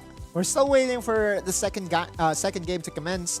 It does appear that we will just be entering a new lobby for all the players But no harm, no foul. We're just waiting for them to assemble themselves, and we'll be bringing the action straight to your screens right away as soon as we are ready. Then again, we just want to remind everyone that if you are a fan of the very storied franchise in Elevate Esports and Talon Esports, you won't be seeing them in Not week yet. number 1. Not yet. Not even in day 2. Not even in day 2. Not exactly. even in day 2. Because on day number 1, remember, we are having our single eliminations, right?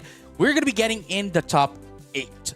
On day number 2, we're going to have our first double eliminations where only 2 will get eliminated. We're going to be getting in the top 6. And after that, on day number 3, Talon Esports and Elevate Esports are going to be joining the fray for the playoffs. Pretty sure they're watching right now as we speak. Because as you said it, right? Like Night Fox has been, I would say, commanding and turning heads right now, especially with their play. For sure, during their scrimmages, Night Fox has shown promise. And in game number 1, just the way they utilized their Talonflame centric composition, them recognizing that the Intellion needs Snipe Shot to really be influential in all the skirmishes, in all the team fights, just is a beaut to watch here, JJ. Right, and another thing that I have to note is that, you know, like, we've seen Talonflame being used a lot, especially during the times when the game is still, well, young at the remote stadium. It's played entirely different. But now, Night Fox showed us that Talonflame still works to the current meta, and man, it was quite different. It's in a good way. It's different in a good way, and it works. It's a refreshing sight to see for sure. It is. Not every region would, I would say not all region would be happy to bring out Talonflame back into the action. But again, we're talking about Filipino players here. One would say that Night Fox is still preserving some strategies here and there, but we have to remember that this is a tournament that is, I would say, very punishing, especially in days 1 and 2, because again, if you get KO'd by the opposing team, that's it. You get eliminated. You can no longer go back. You're just gonna be staying in the Pokemon Center after getting KO'd. And with Nurse Joy, I don't mind. Okay. Okay. All right. You see what we did there, huh? But again, this is once again the Pokemon Unite Asia Champions League Philippine Open 2024. And whoever's going to be winning here, we're going to be getting only 2 for them to proceed to the regional stage. And whoever wins the regional stage will be going to Thailand, Bangkok to, you know, for the finals next year. Lots of fun places to be in. Again, next year is not as long as we think it to be, because next year is just around the corner. A couple of days from now, it's the 2nd of December already. And just to recap as well, the 4 days that we will have for the Philippines qualifier, day number 1 is December 2nd, followed by tomorrow's broadcast, December 3rd. And again, next week will be our playoffs. Now, finally here, JJ Kun, the calm before the storm. Night Fox versus PNK Apple, game number 2, drafting underway. Wow. Let's find out which one is going to get banned here, which one is going to get picked here. Mimikyu, definitely a monster. We had Intellion as well. Lapras, I think it was an okay pick. Just wasn't utilized as much by PNK Apple here. But by being able to survive against the Mimikyu, it's a different story, dude. In the 1v1, though, I guess it makes a lot of sense that that's still is the case. Now, Night Fox is going to ban away the Zacian. Both of them. Yeah, both of them is listening in. And they know that this is a Pokemon that needs not to be let through. Night Fox, though, will be securing themselves one of the best Pokemons in the game. In the news. I see what you did there. And again, especially with that especially with that of the my main? Your man Charizard, your main man Charizard is going to be picked up here by Oppo. Especially, it's really strong right now, especially after the recent buff, where it immediately evolves to its final evolution at level 7. Sure, it may not have its Unite move yet, but the scaling of the basic attack really helps Charizard. It's a lot easier to play Charizard right now. And again, I've been spamming Charizard for quite plenty of games Yeah. now. One thing I would really say is that I love the changes, right? The level 7 evolution to Charizard really helped out the power spike of this Pokemon Snorlax. One of your favorite Pokemon as well.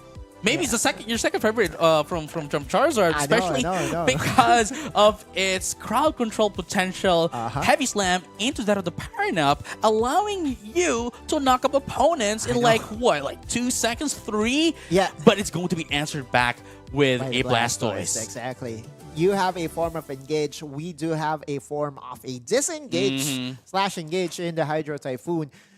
Still, though, it's very surprising that Night Fox did go with Absol. Although early game of the Absol is still very, very scary, one would say that, come later stages in the game, Absol becomes a little bit harder to play because of the squishiness of this Pokemon. I mean, yeah, sure. Early game, it's really strong.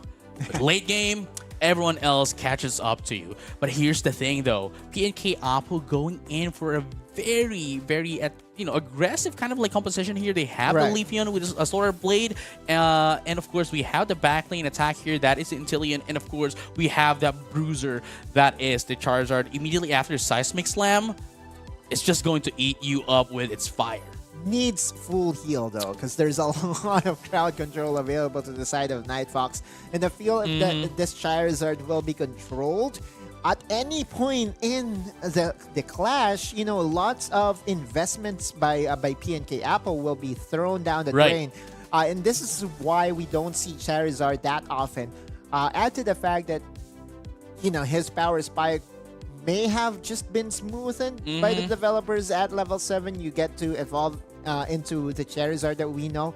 Still, the biggest weakness, I would say, of the Charizard is it's very crowd control prone, and you can easily control the Pokemon from, in every skirmish. But here's the thing, though.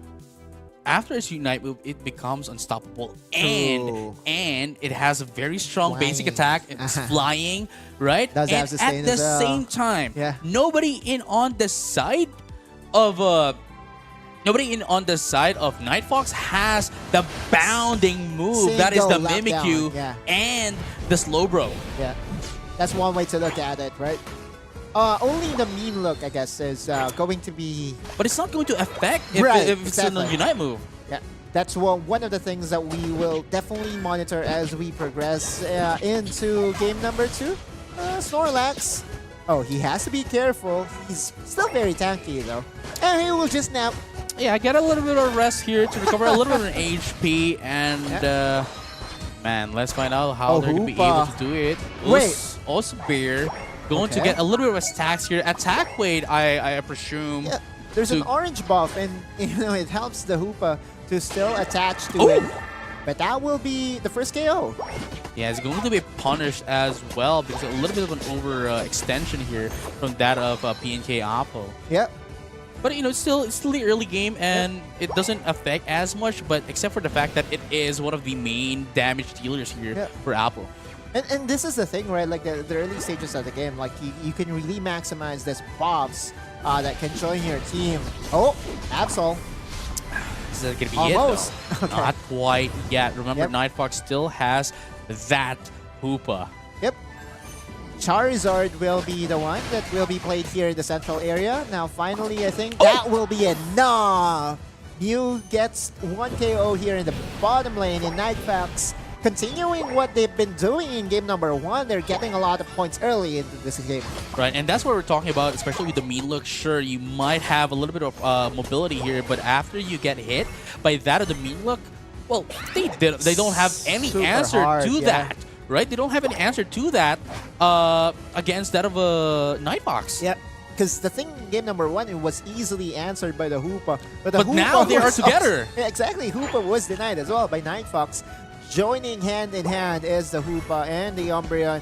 Level advantage all across the board, but here comes the Solar Beam, Blastoise. and the Rapid Spin from the Blastoise just going to try to push them away for everyone in their team to put in a little bit of a score. Beautiful disengage here as well, coming in from that of the Absol, just ensuring that they're not going to get punished. it's the respect, it's the discipline, right? He knows that he has a lot of points carried.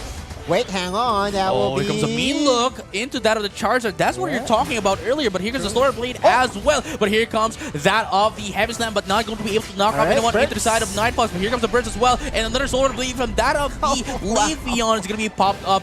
But still, not a huge commitment for both of the teams yet. Nightfox just knows how to play their Hoopa, right? Like, this Umbreon just has lots of real estate. And me look finally, but the Nap out-sustaining his opponent, at least for now. First objectives of the game are very much alive here, JJ Kun. Yes, sirree. And it seems as if Nightfox is going to be able to take away this Regirock for themselves without any contact. Defense. They can even translate it over to Regieleki. Remember, this is a Hoopa, and they can just easily transport towards the top area, but that will be an easy slam and jammer here. In the bottom area, Nightfox enjoying a 150 points lead so far into the game. That is true, but here's the thing though, because of that of the Hoopa, they can easily just go into that of Regieleki, but they're going to be ignoring it as they score down bottom. Now 50 is all that's left for them to destroy that. But here comes the Regieleki. Unfortunately, going to destroy that first score goal, not going to be able to capitalize on that, but the Rapid Spin is going to be able to put up a little bit of damage here, but are they going to be able to catch up with that of the Leafeon? Yes, they will with the help of the Phantom Force of the Hoopa. Yeah, not yet done. Nightfox, that's already to... A 3. Oh, 3 Pokemon being sent back to the Poke Center, and Nightfox, as expected, whenever they go for this skirmishes, they have the next steps in mind, right? Which is to secure more points for themselves, and they're already at a 250,000 here. And similar to game number 1, Nightfox is not stopping anytime soon.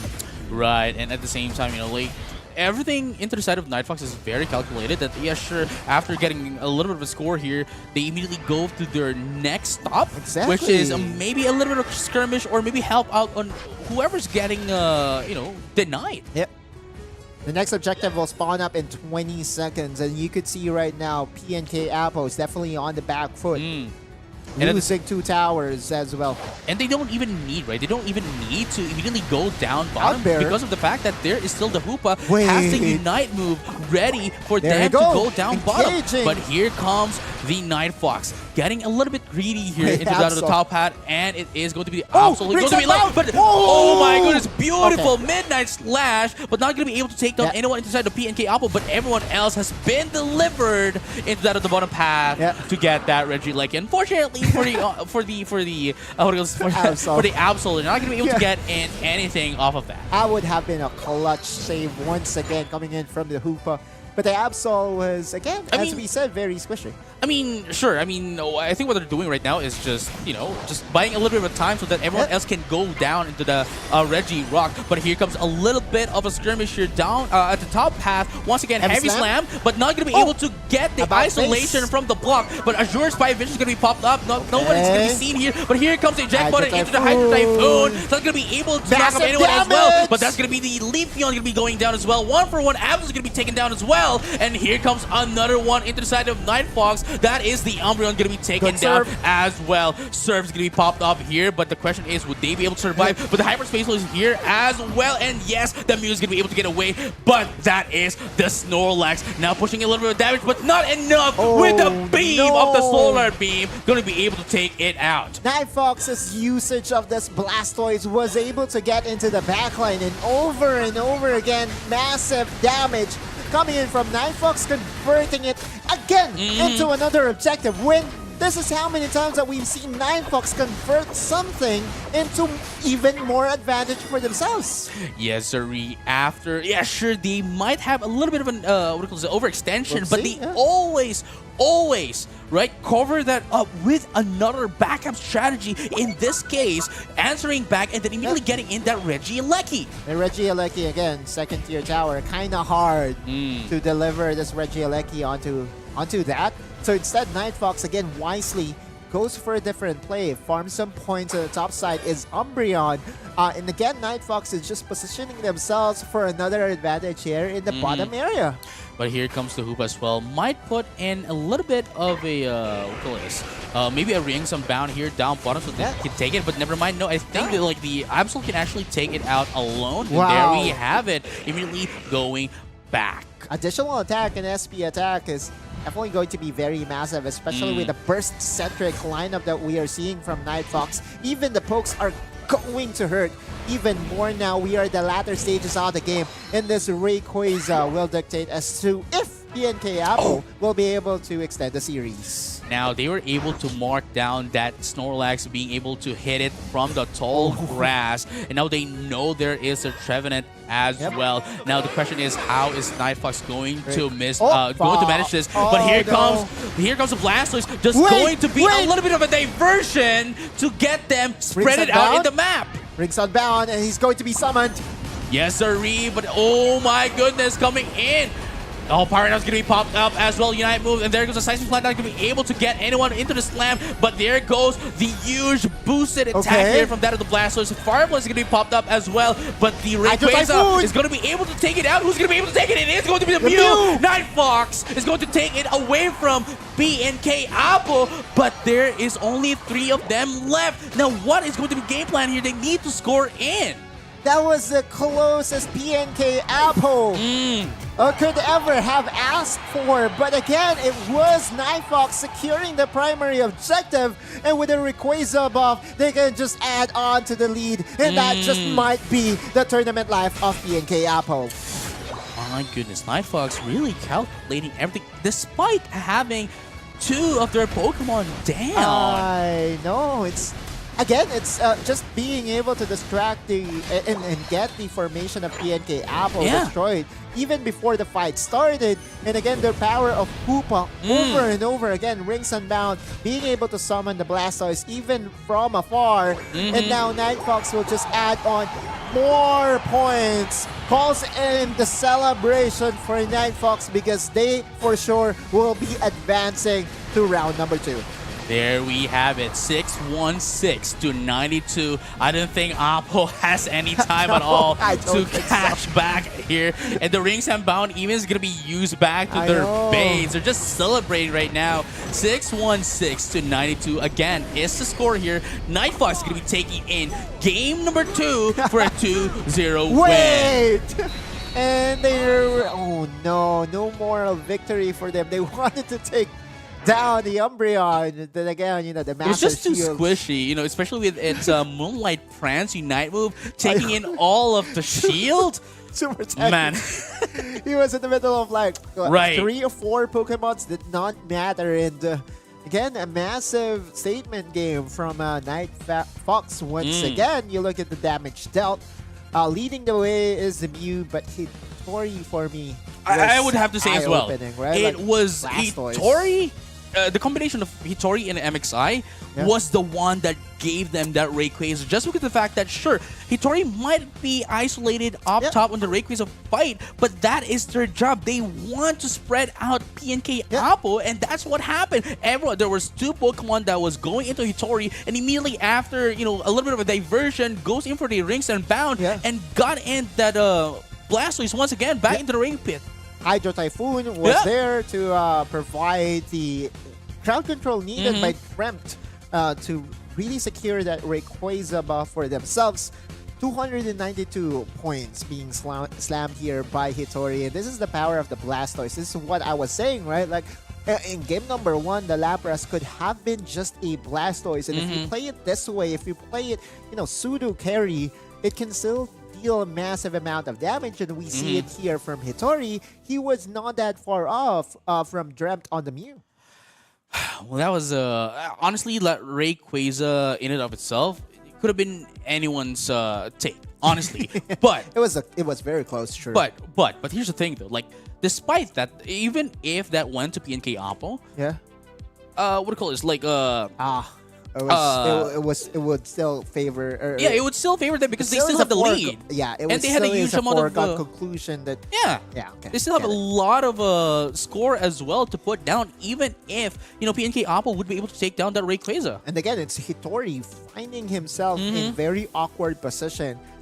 in our eyes, it's very awkward, but one Yeah. would say it's a very calculated move. Again, coming in from Night Fox, the space that he was able to create for Right. his team is just so massive to a point that one Rings Unbound can actually just summon back this Blastoise. And if he ever needs to heal back, hyperspace hole once again just to heal him back up. And that was the story of the game.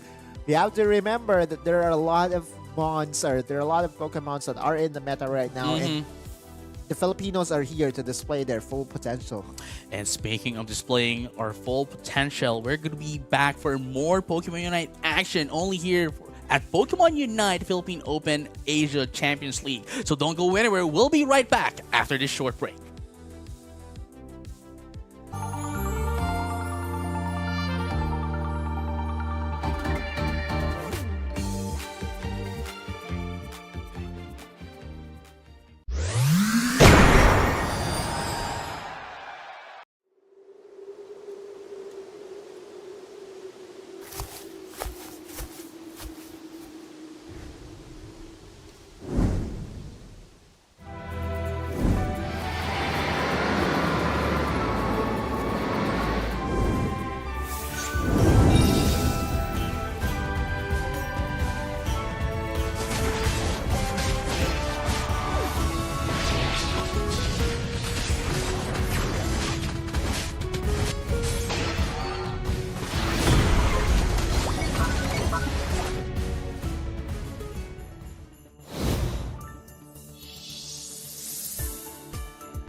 welcome back to the Pokemon Unite Asia Champions League 2024 Philippine Open. Once again, my name is JJ, and with me is Odaluz. It has been an amazing 2 games, both of which are 2-0.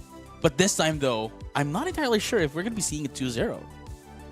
Yeah, because we don't have any. We don't have information about the teams that are going to be playing for I would say, game number 3. They are the teams that could surprise everyone, including us here. Because again, with the way the tournament has progressed, though, although it was a 2-0, I would say it's a very entertaining 2-0. Right.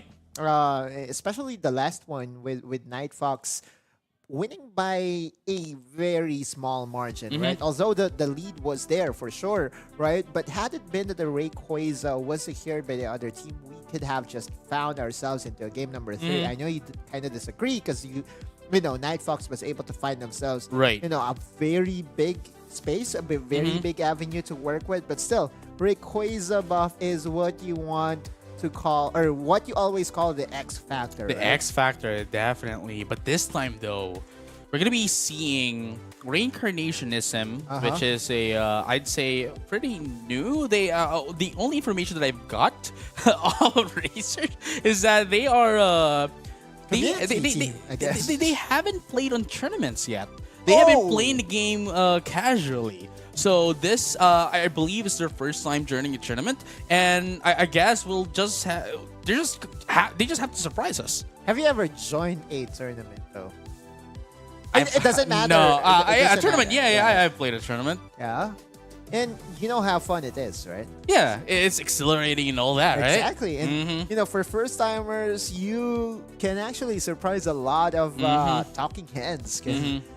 Especially back in the day, in where tournaments are being done like planned in the computer offline shop setting, format, exactly.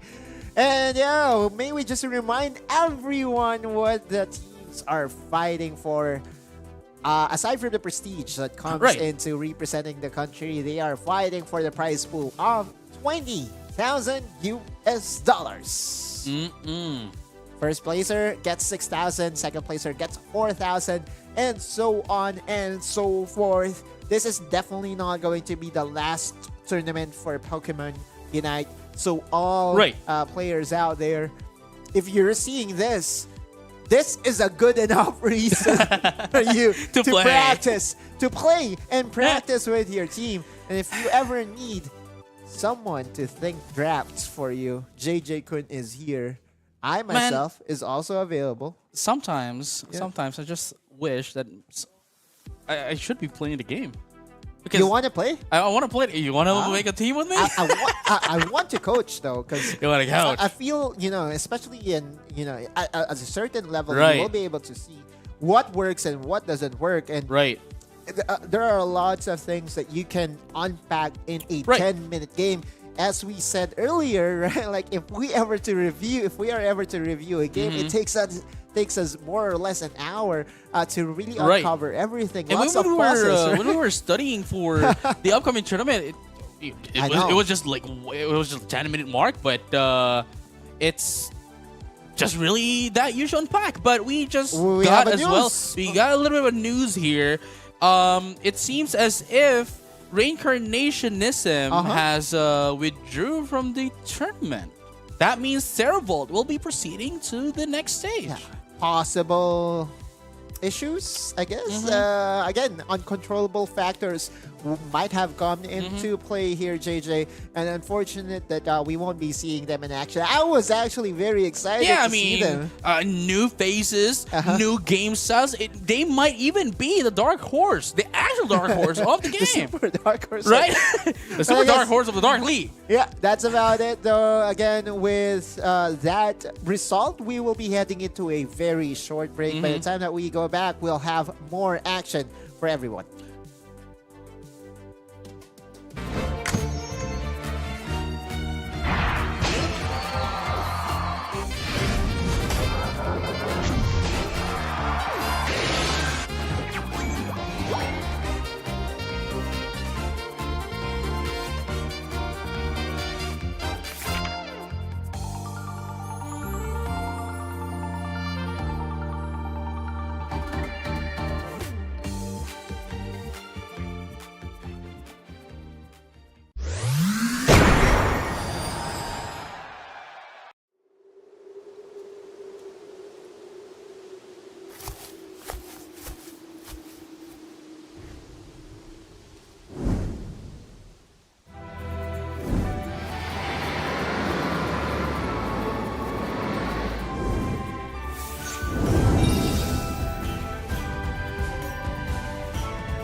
still smiling here. We are still happy. We're still glad that we're still going to be getting more Pokemon Unite action only here at Pokemon Unite Asia Champions League Philippine Open 2024. Once again, my name is JJ, and with me is Odo Lose. He's always winning, but I don't know. I don't know why it's Odo, you guys Odo can call me Otto, but yeah, sure, for the memes, for formality. It's like saying my first name with my last name, though. Right. It's like Odo Lose, right? Yeah, so just call me Otto if you want to. Then again, we are entering the next phase of the tournament. Round number 1 is already done and over with, JJ Kun, and we will be featuring the next set of survivors. The trainers that survived the first round will be what we'll be featuring.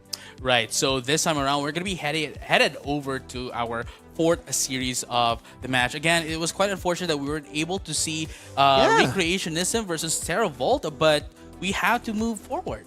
Right. Because all these games happen simultaneously. And the stream games are selected randomly, right? So that's, one of the things that was a little bit unfortunate. But we move on to the more exciting games for sure.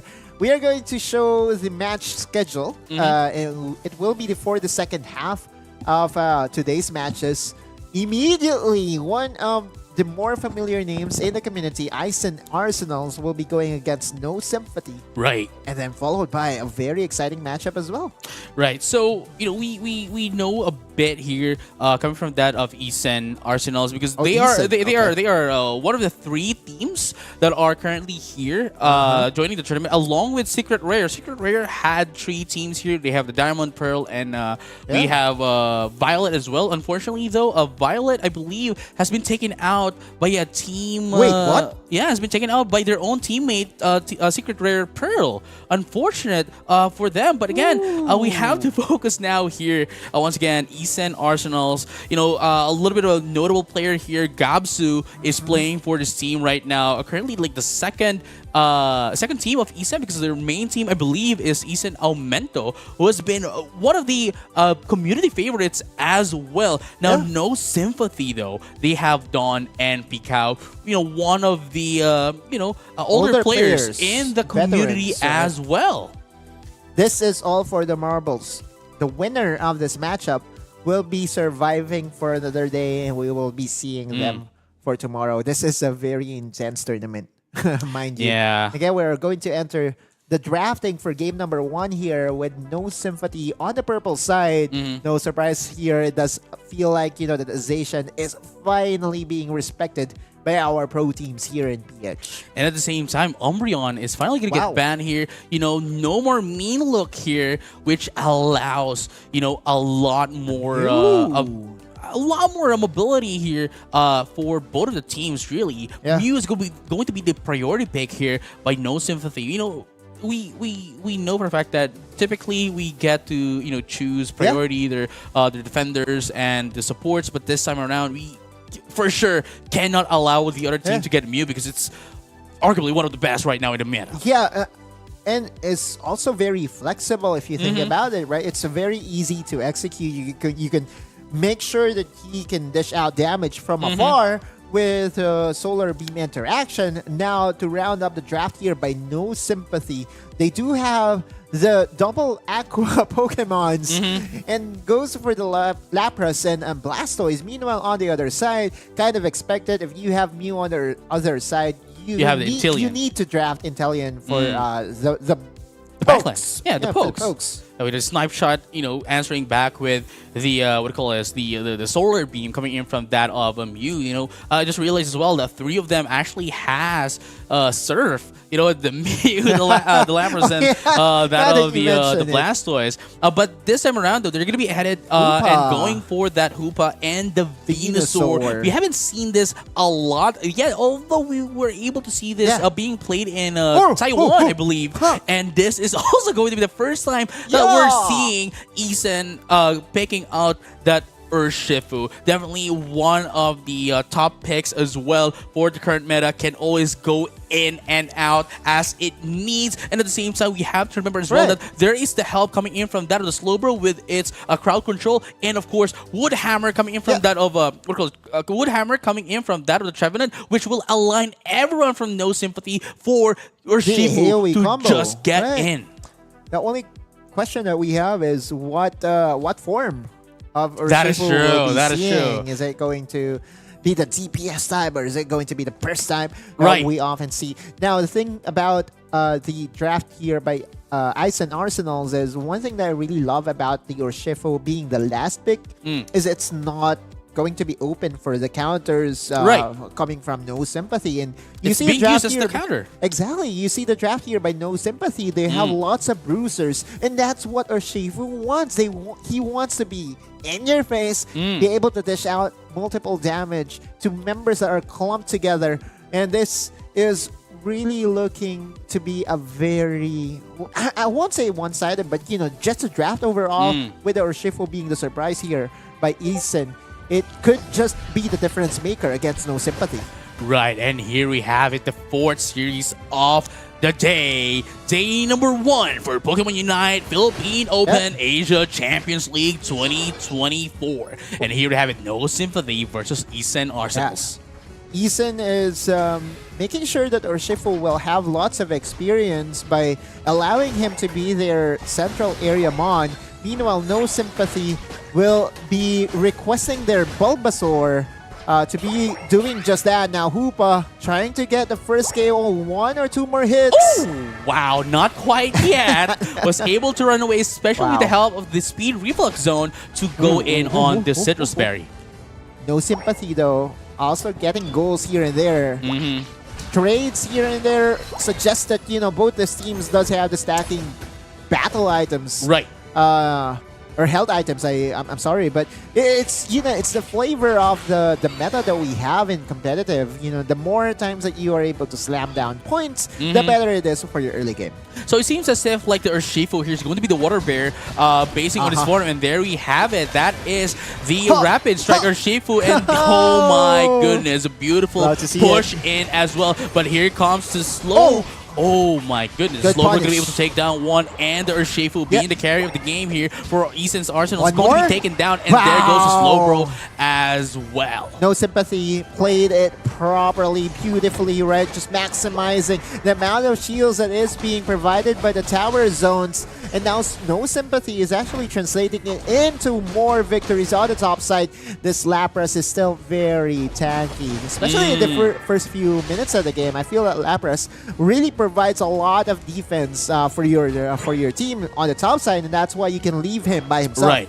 But here's the thing, though. Like, Eason Arsenal still has a little bit of a lead here, especially in terms of the XP. And No Sympathy is, getting a little bit behind here, and that means that Eason Arsenal does have the advantage when it comes to the clashes. But the question here is, would No Sympathy be able to answer back to Arsenals? Yeah, Dawn, possible engage. No engage as of yet. Urshifu here. And finally, one knockout. That will be the Slowbro going down at the hands of the Squirtle. Right, and it's getting a little bit harder here into the side of Eason Arsenal, especially that the Slowbro is getting, getting back down as well. But here comes the Woodhammer, definitely one of the stronger picks as well in terms of the defender. Gets a little bit. There you go. Focus Ban is going to be popped up as well, proc, and not going to be available for that major objective. And that's going to be another KO here for No Sympathy. Took a while, but No Sympathy gets the advantage on the top side just in time for the objective to spawn up here. JJ, now we look at the position of the map. Urshifu is closer to the bottom area, so it does look like that Ice and Odd Barrels wants to focus this down. Right, so that's what I'm thinking up as well. Going in for the Pedal Dance Giga Drain combo, especially with the help of the, that is the Hoopa, allowing it to sustain itself. But here comes a little bit of team fight. So Sympathy outnumbering Eastern Arsenals right now, going to be able to take down that Urshiva, the biggest damage here into the side of Arsenals. And they're going to go back once again. Lapras is going to be left up here to buy a little bit of time for No Sympathy as well. Okay. And now they're just going to push them out to score in a little bit of points here. Azure Spire Fish is going to be popped up as well. But the question is, would they be able to put in the damage? There goes the Liquidation as well. But the Venus are going to be able to take down the Trevenant as well. Blaster is going to be going back down to the base. But no, they're going to be pushing down away into the Arsenals. And No Sympathy has no sympathy at all for Arsenals. But unfortunately, though, two of them are down. The power spike of all this Stage 3 evolutions, Blastoise, Venusaur at level 7 can really impact the fights at the first few minutes of the game just because of the change. And now you also are seeing the value of this Lapras being left by himself. Still very tanking. You look at the Clefable also going down here. Mew, time and time again, providing decent damage to secure all those KOs. Right, and just like that, the tankiness of the Lapras is, going up right now. We can see the value that it has in comparison to the games from earlier where it always getting KO'd. But there goes a huge help from that of the Hoopa. But they are not stopping. They want to go back once again from this hyperspace. Yeah, good thing is that they have the Clefable there to back up the Urshifu. Urshifu at level 10 is still a threat to No Sympathy, and they need to respect his prowess. But you see here with the advantage that No Sympathy was able to get in the bottom area. Now, Satoru will be getting this Regieleki for himself. No challenge there goes whatsoever. The Venusaur as well. And, Blastoise here, now at level 9, would be able to help us so much with Hydro Typhoon. Now, let's find out how this is going to impact the upcoming team fights as this Clefable is going to be taken out. No, but follow me just to get away from the punches of that Hyperspace Fury. Yeah. Rings Unbound was committed very early. Venusaur left to defend, and Hydro here Typhoon. comes the portal. Hydro Typhoon just to cancel out some damage here by Ison. Ooh, beautiful hit here. That's going to be one down right now. But the Urshiva is going to be able to take down that Venusaur as well. No, make that two. That is the Hoopa going to be taken down as well. Here and the Regieleki is now down there. But the Lapras is going to do low down the damage here. That is going to be 3 down for Eastern Arsenals. Sure, you might have been able to push down the Regieleki, but we're going to be taking down 3 of your team. And that is it. That is a complete wipe here for No Sympathy. No Sympathy is definitely in the lead now. They know it. They feel it. And this Lapras just providing the flanking play needed by No Sympathy. No points for them though, which is really, I would say, very anticlimactic. I feel that that was an opportunity for them to push their lead even further. But Ison will still be there to contest, and good respect by No Sympathy here at the 30-minute mark of the game. Right, so it seems as if like this Intellion right now from Eastern Arsenals is going to be going in for that acrobatics, not the Fell Stinger, and the liquidation. They want to into that after No Sympathy, not the sniper. Which is really surprising because again, when it comes to all this long drawn out team fights, you kind of need the pokes to really make sure that the Mew will second guess himself. I guess the amount of sustain that is available to the Hoopa-centric team is dissuading them to do so, and they want the all-in burst potential of the liquidation. So far, though, lots of points being carried here by No Sympathy. Yeah, they could just be using this Regieleki to go for the backdoor play here in the bottom area. They are now going to be going in for the split push immediately. They points. have the Hoopa or the Lapras Express as well immediately afterwards. Now here comes the split push. They're going to be able to overcap that bottom tier score goal. But the question is, would they be able to catch up into that Regieleki? No, they won't. Arsenal is going to be able to secure that for themselves, but they are now ready to defend the first tier score goal. Thing here is Ison can do just a very quick rotation over to the Reggie buff here in the bottom area. And I feel that Ison Admirals does actually have the advantage now because of the Regieleki buying enough space for them. I don't agree with the macro play here by No Sympathy. But we have to remember though, like Mew here, never mind, they don't have a lot more time. I was going to say that they still have Solar Better Beam, macro, but they're not going to go for that, and instead would want to take away the Regieleki to remove the map pressure up top so that they can prepare for that upcoming Ray. They want the points, and if I'm No Sympathy, I don't want to find this one out because Ison Admirals does have the advantage buff-wise.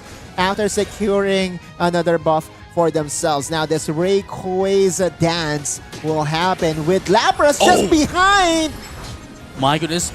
My goodness, Mew that is the almost. Mirage. Oh, okay. Mirage is going to be popped up here. They That's no clutch. longer have that invincibility right now as Right. a new pop up is Unite move. Hyperspace Hole will be able to help out with all the sustain needed. And you look at the Slowbro, he's here to zone away the members of No Sympathy. This is the Rayquaza, slowly but surely getting hammered down by the Admirals. Wow, Arsenal's right now, especially Gabsu into that other Shifu, putting a lot of damage. But Slow Beam is going to be popped up as well. And that is the moment that they are looking for. And here comes the Unite was going to be popped up as well. Everyone is going to be 2 down right now. Even that Bound for Hoopa is going to be taken down as well. As No Sympathy has been pushed back. As East Arsenals is now going to have a little bit of a chance here to take that Rayquaza for themselves. But here comes Satoru going to try to steal away this one. And they did! They were able to steal away the Rayquaza, but the question is, there's only 3 of them that was able to get the benefit. Now they still have to score in though.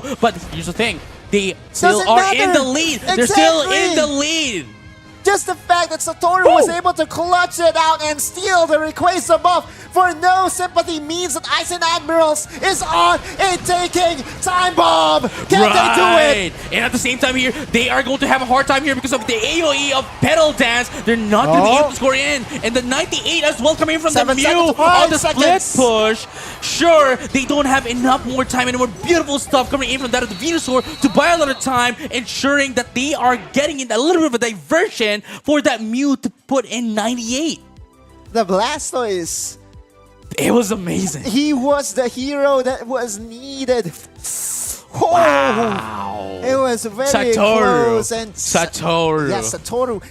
Even though his points was low, far from but he was still the MVP for sure by securing that Rayquaza buff for them. Because had it been that Eason was able to secure the Rayquaza buff, lots of Pokemons in their or on their side had 50 points ready to be slammed through. And at the same time, we have to remember as well that Eason, they were still complete when it was like No Sympathy only had 3 members left. So definitely Satoru getting in that Rayquaza was a huge save for them.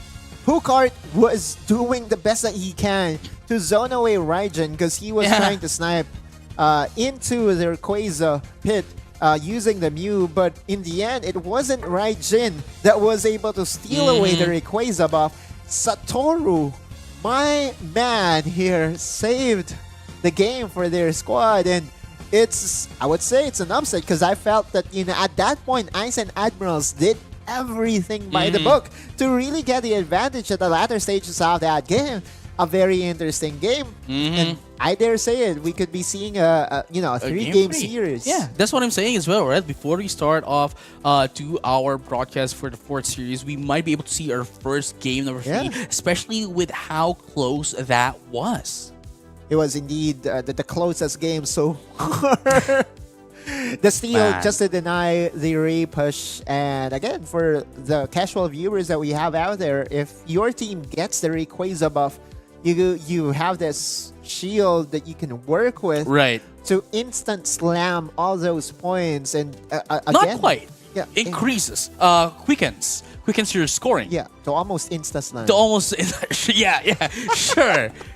Yeah, but the thing here is, it's almost instantaneously. And you're unstoppable as well. Yeah, exactly. It's almost instantaneous to a point that all those slams, all those winning time points, like the 100 points, can really turn the tables. And it was almost there. It was. We could have seen a comeback coming from Aizen Admirals, but it was easily denied by Satoru. Satoru is possibly just the MVP of not just this game, but possibly the series, just because of that play. That is definitely a highlight of the series moment here. But here's the thing, though. We saw that it was very close, right? We saw that it was very close. And we are most likely going to be able to see a much closer game on game number 2, because I'm pretty sure if Arsenal's already showed us quite a game, then they still have something up their sleeves. that is for sure something that we want to see. Right. Ice and Admirals, to me, I feel that they were still the better team, right? Like just the way they controlled the mid game, and again the late game play by No Sympathy to actually just go for this late game slam here in the bottom area, allowing Ice and Admirals to secure 2 objectives. One, the Regieleki, and one, the Regirock. I felt that, at that point, you cannot give that advantage to any team. Oh, yeah. And Arsenals really played it well macro-wise. Just so happened that Satoru was there. Even by himself. Right? I mean, right, like it was a 2v4 scenario or 2v5. It was a high risk, high reward decision for Satoru, but the reward is just off the roof. That's just it. One would say that had it been that he wasn't there, it could have been a 1-0 in favor of Eastern Arsenals, right? That's how close that game 1 was. Still, again, I love the draft for both squads. I love the respect that is being put on Zacian, because I feel that Zacian is very much first pick worthy Pokemon right now. Or Shifu by Eastern Arsenals was also very clutch, and again he was very impactful. We saw the skirmish, especially in the in the latest one, in the last skirmish, in where we saw No Sympathy had no Arsenals. No Sympathy had no business in winning. It just so happened that Satoru was there to really clutch, steal the Rayquaza above when they were trying to secure it. But we are going to enter the draft here. Do you have any expectations that you want to play around with? Well, I just wanted to back into what you said earlier. Eastern Arsenals or Shifu, that was Gabsu. Definitely, they what do you call it? It's one of their main Pokemon, right? So definitely, you don't want to give back that Urshifu back to Gabsu. And they might have lost that game, but we saw how much the effect of that Urshifu is for their team. They almost, as you have mentioned, they've almost controlled, well, the entirety of the game. It's just that that X Factor really did a number on them. Yeah. Eastern Admirals also playing by their strengths and playing by their needs, right? Like when they knew that it wasn't enough for them to get the snipe shots across, but the Hoopa is going to be banned here by the Arsenals. Meanwhile, on the other hand, Zacian, kind of expected, especially on the orange side. You need to respect it. Umbreon will be led through, and the Arsenals will be first picking it for themselves. There you go, Umbreon. It's we saw it earlier. We saw how it affects the matches as well, especially with its meat look.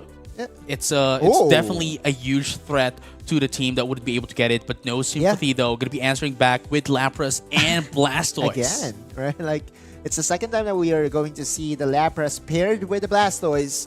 Now, I just want to highlight as well that the Umbreon does not have the direct counter in the Hoopa, right? Like the Hyperspace Hole can actually save all those Pokemons that gets mean looked. But now that that's out of the equation, that's an insta-lock. Now the Mew goes to join Arsenals this time. And the Clefable, one of the strongest supports that we have in the game. So far. So we don't know if there's going to be more of those supports. So let's find out what's going to be the answer back here. But No Sympathy going in for the Pikachu. So this is going for a very crowd control heavy kind of composition. But the thing here is, what is going to be their main source of damage? Possibly the Blastoise. Could be a Blastoise. It's a double roll, right? DPS, tankiness, sure.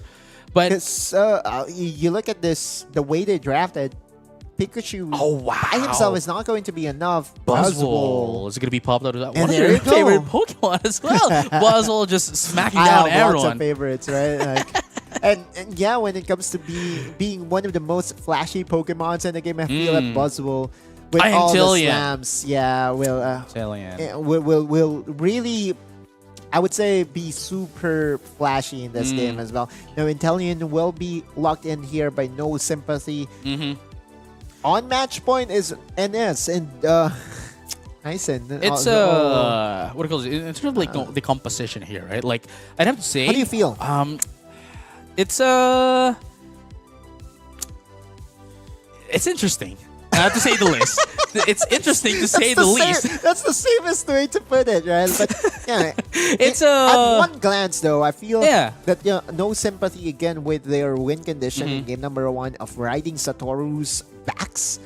And mind you, Blastoise backs are, A lot. are big. Yeah. Yeah. Sure, and we have the backlane damage as well, Yeah. which I think is going to be the carry here. That's going to be the Intillion. Yep. With the support coming in from the Pikachu, and of course the enabling it Yeah. would be that of the the Blastoise and the Lapras, Lapras, right? And of course we exactly. have the support that is the Blissey. But going into the Eastern Arsenals, though, I have to say that they have a more balanced lineup because all they need to do is get in on the lineup of no sympathy and they're pretty much squishy, especially if they can take away that the Blissey and the Lapras. I think it was during the second series that we saw the Lapras and Blastoise be, the riding in tandem duo that just basically can flank from angles that you don't expect. Now we enter game number 2 with no sympathy. They have elected to have the Intellion to be their central area mon. Now for Arsenals, who do you think will be their central area? Is it the Glaceon? It is definitely going to be the Glaceon here. There you have it. There goes the evolution into the Glaceon. Going to funnel in as much XP into that of the Glaceon because we all know the power. First KO. The power of that Icicle Spear that if you're targeted, it doesn't matter if you go home, it's still going to follow you down. Arsenals went for the high risk, high reward play of going for a very, very early invade, but that was thwarted off by no sympathy. Good advantage overall for the Intellion, very much needed as well because he wants to scale earlier than expected because he's going to be the primary source of damage here to the side of no sympathy. Oh, here we go. I think this Buzzwole is looking to get as much stacks as possible, but waiting for the right time. But here comes the bird fight. The bird fight, the first burst of the match here at 8:50. And the second birds to be contested here by no sympathy for sure is going to be the center. Yeah, the central of the cake, right? center area. Has anyone ever called it the center area? Well, it is though, right? But here you go though.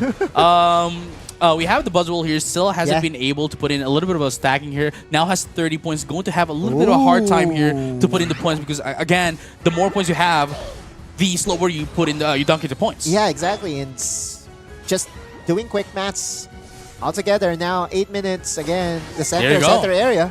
The birds is going to be in on the side of the Arsenals, and they're going to be able to take down that Water Tail as well. I think is one of the biggest threat here for Eastern Arsenals, just because of the fact that it has Hydro Typhoon when it gets to level 9. That's 5 Pokemons being invested by the Arsenals to get the Birds XP here in the mid lane, leaving this Lapras by himself on the top side. But you don't mind this KO, right? Because he was able to do his job. He was already able to secure the points and stack for himself as well. So again, no sympathy, just having that extra advantage. But that's a massive slam though. I saw a 30-point slam coming from the Buzzwole.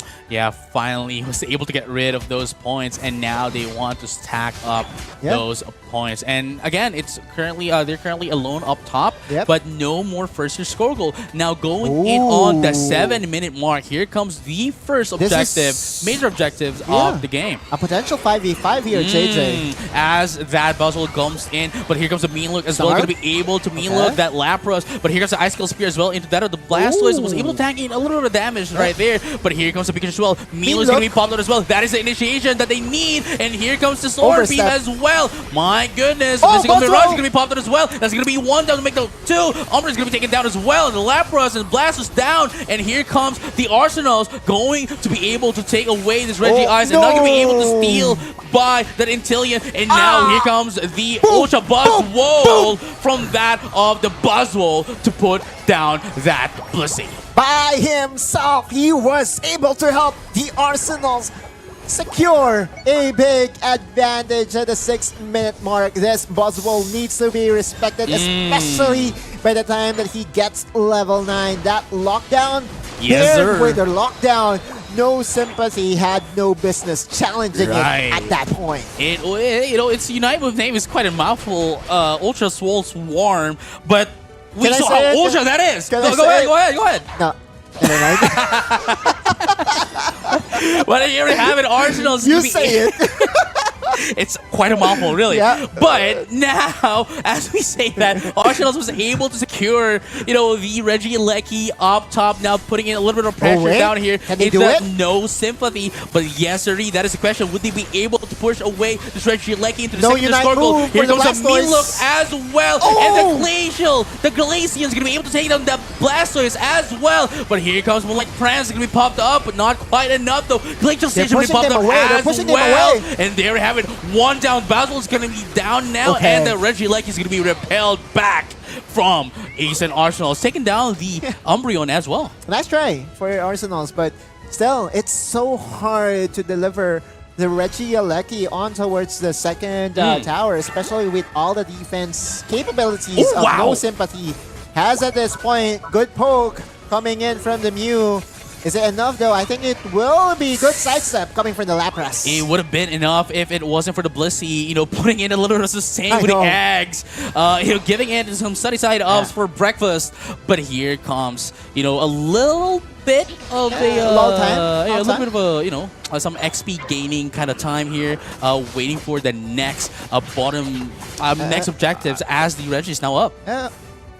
What Reggie will it be? We haven't seen what Reggie that is yet. Earlier was the Reggie Eyes. But this time though, are going they going down for bottom? Lapras Express? Can be with a Pikachu. It is the Regirock for additional defense. It's a beautiful Melook as well to push him away, not allowing it to steal not allowing to steal the Regirock. And now Hydro Typhoon's going to be popped up. Only one's going to be popped up, but there goes a Thunderstorm as well from the Pikachu. Going to be able to take down two in the process. And converting into massive points as well for No Sympathy. They're not going down quietly here, JJ. And No Sympathy ties up the game at 195. But if this were like the last moments, Arsenal would still win this because they were the first to get 195, right? But we're still not there yet. We still have the Rayquaza in a minute and a half. 3 minutes still to go before this game concludes. And it rarely happens, but if it ever happens, sure, fine. We'll possibly just celebrate it as I would say a lucky day for Pokemon Unite fans as well. Now, Moonlight is going to be invested for extra sustain. Regieleki will be secured here by the Arsenals. And this is going to be the second time that Regieleki will try to march down the second tier tower. But with the way No Sympathy has formed here on the top side, I don't think this Regieleki will be able to touch down. Yeah, and at the same time, that is also going to be the final Regieleki of the game because it was taken less than 4 minutes, and it takes 2 minutes to respond, and we're not going to be seeing that again before the Rayquaza. We've seen No Sympathy prioritize slamming points in game number 1. Right. At this stage of the game, they know that they have enough mobility to still join the Ray fight if ever needed. And you look at the way Arsenals has positioned themselves. They anticipated it to happen, so no round number 2 for Sympathy, at least in game 2. Right, and this is quite beautiful as well, coming in from that of a Tonnery, and of course we have Baby here, just trying to get level 13. Points. Level 13 really, before that Ray fight, but what had happened? Yeah, we're slowing things down right now. It's super slow. 2 minutes and 11, ladies and gents, and No Sympathy and Arsenal still squaring it off. Hopefully we get to see the conclusion of this game. Okay, so it seems as if we're going to be fixing that in just a bit. And perhaps, I'm not quite sure what's going to happen here. Maybe we'll just be given the result, or if they can fix it up, then we'll just head back. It was like just a few seconds before the Rayquaza even. I think we're going back into the game. Oh, here we go. 1 minute and 20. What happened? Easy Arsenal was able to get in that Rayquaza, and still 1 minute mark, I think. And I think it is going straight to a game number 3. At no point will No Sympathy will be able to challenge this Ray push coming in from the Arsenals. It It was quite anticlimactic. I mean, that's what happens, right? Yeah. I mean, it happens, but But the beauty about it though is that we will have a game number 3. that is true. I mean, again, Go ahead. I was expecting this. It was a very close, no sympathy Arsenals. With players that have been around in the community for quite a while, and it just showed. It just showed. Yeah. Not going down quietly, not going down without a fight is the Eastern Arsenals. And Eastern Arsenals force a game number 3 at decider. We did not see how it happened. Oh, there you go. We are seeing the remainder. The conclusion. Right. 891 points for the Arsenals. It's not as far as what the score would suggest, though. Right? It was still a very close game. Before that, right? Yeah, it's 195 tied for both teams. So, yeah, never mind the score. Yeah, sure, Arsenals will be getting game number 2 and force a game number 3.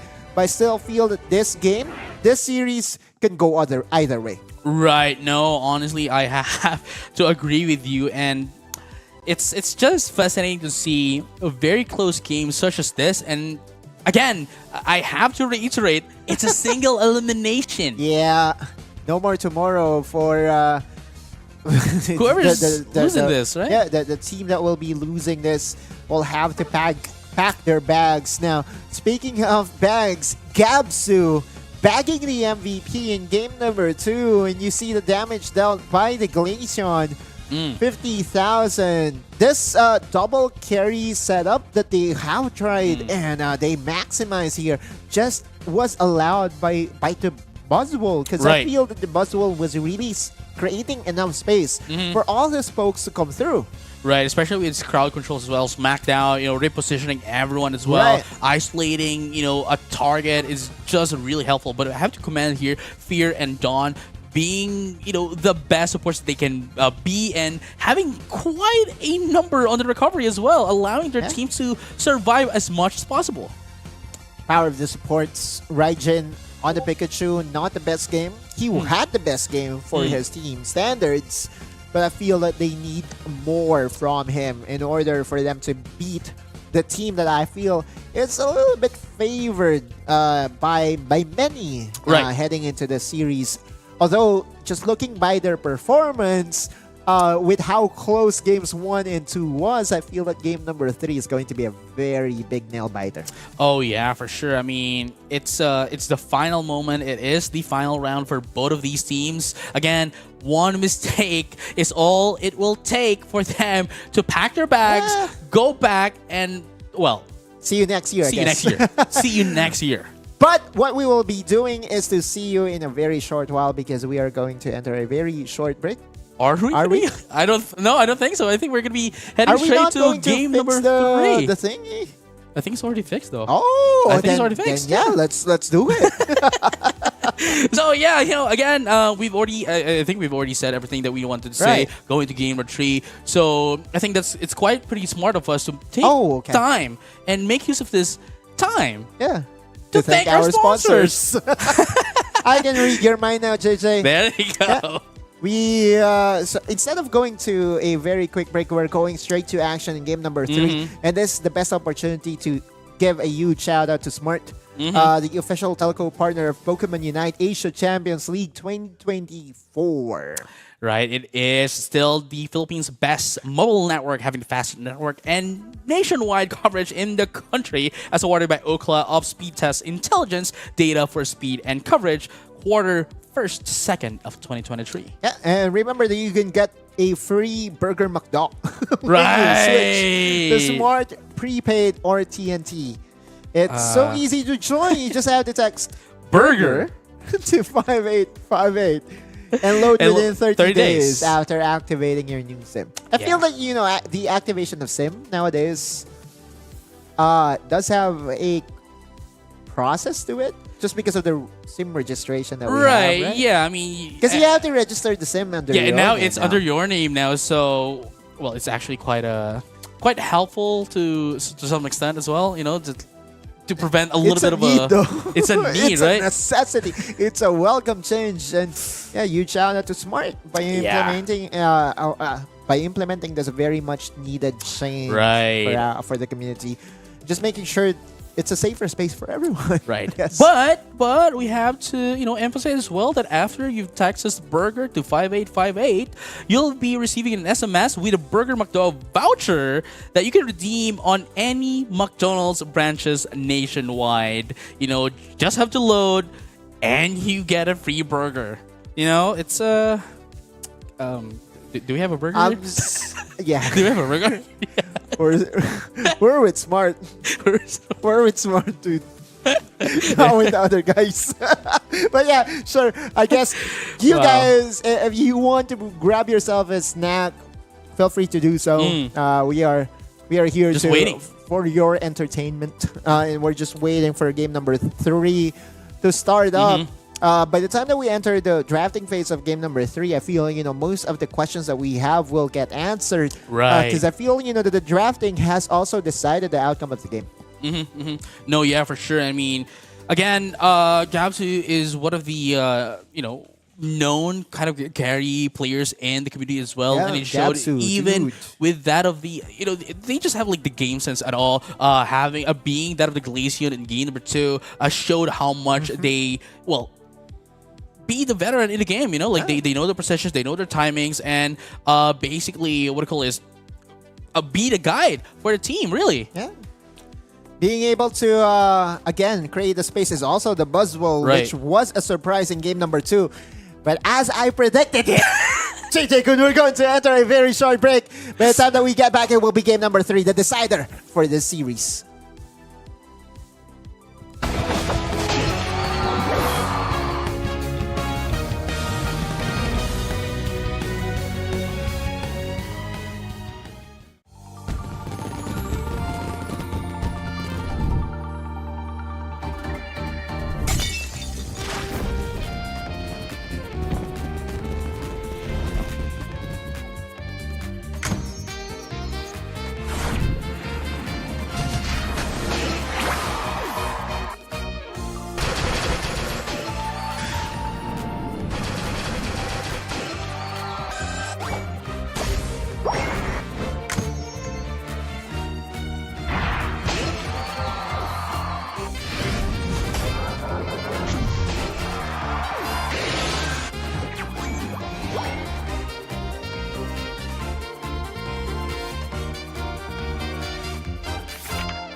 Pokemon Unite, Asia Champions Pokemon League. Unite. Pokemon No, Unite. just do it 3 times. Pokemon Unite, Pokemon Unite, Pokemon Unite. Okay. There we go. Cleaner. Is it clear? They want to do it again? Pokemon like- Unite. Pokemon Unite. Pokemon Unite. Welcome back, guys, to Pokemon Unite, the qualifiers for the Philippines. We are your host slash caster slash your homeboys, Adaluz and JJ Kun. It's What a refreshing sight to see you. to see you as well. But yeah, we're just waiting for the formalities. updates. Yeah. We are listening into the players Right. again. And we cannot as hosts, as casters, we cannot really tell you what's gonna happen. We have to wait for the operations and what's gonna be the directive here for what's gonna happen. For Arsenals and No Sympathy. because it's very hotly contested and a very tight matchup between the Right. two teams. I feel that whatever the advantages were at that point, both teams felt that they were in the position to win it all. Right. Still though, there is a game number 3 that we're waiting to commence here, JJ. And again, as advertised and as we predicted, this is a game that will go down to the wire. And I feel both the teams, it's quite unfortunate to see them on the same side of the bracket, because I feel on the others, like if it wasn't the same bracket, Oh yeah, for I feel sure. that both teams will be advancing to day number 2. Oh no, yeah, for sure. I mean, they showed us, showed us no sympathy They at all. showed Both us of them enough. really. Eastern Arsenal showed us everything that they have, all on their pockets. Yeah. No sympathy at all as well. Very close. Even in game number 2, right? Even in game number 2, and this is what I'm saying as well. Like game 1 was already close. Game 2 was even closer. And game number Right. 3. Will be closest. But I'm not entirely sure what's going to happen here because Yeah. they are just phenomenal. The way they play their game plan, right? Like again, the Lapras plus Blastoise being able to recognize that they can win skirmishes just as long as they can control choke points, did get answered by the Buzzwole at the perfect timing, though, right? Like we have to remember that one skirmish that really broke open the game for Eastern Admirals to come back into the game was the bottom area clash, in where Buzzwole turned level 9 and then he was just smashing Ultra Swole Swarm, smacking say it. down. What? Ultra Swole Swarm. Right. Ultra Swole Swarm. Blah. Right. So again, it's a very mouthful for sure. I guess you can say USS. Right? USS. Sure. Right. Let's have a little bit of a recap as well of what's happening in the Pokemon Unite Philippine Open for the Asia Champions League. Again, Right. this is currently just the qualifiers. Day number 1 is single eliminations. We have 32 teams in the bracket. Now it's going to be slashed down to 8 teams to play on day number 2, which will be played and a double eliminations bracket. Yeah, the double eliminations bracket will be looking for the top 6 teams. So it's quite forgiving compared to our day number 1. But again, knowing that the 8 best teams so far of the open qualifiers will be playing, I expect intense battles to commence and to happen tomorrow. Right. And again, for those top 8 playing for the double eliminations tomorrow, only 2 of them will have to say goodbye. That's the sad part about it, right? Yeah. Meanwhile, today, I think we were saying goodbye to 24 teams. Yeah, we are. So, it seems as if we have already gotten our update. We are going to be remaking game number 2 with the same picks and same band. That's What do you feel about this? on record or off record?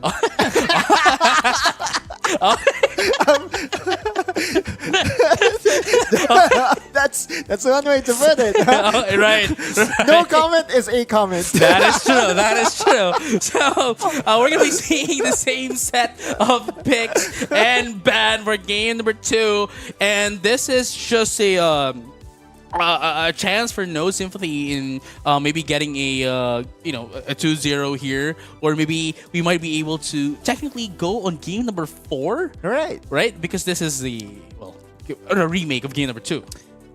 A remake doesn't often happen. And when it does happen, you have to think about what happened in the prior game. And we have to remember that there were points in where there were over aggression on the side of NS that got capitalized by the Admirals, or by the Team Eason. The feel that Arsenals, sorry, not Admirals. What was I saying? Right.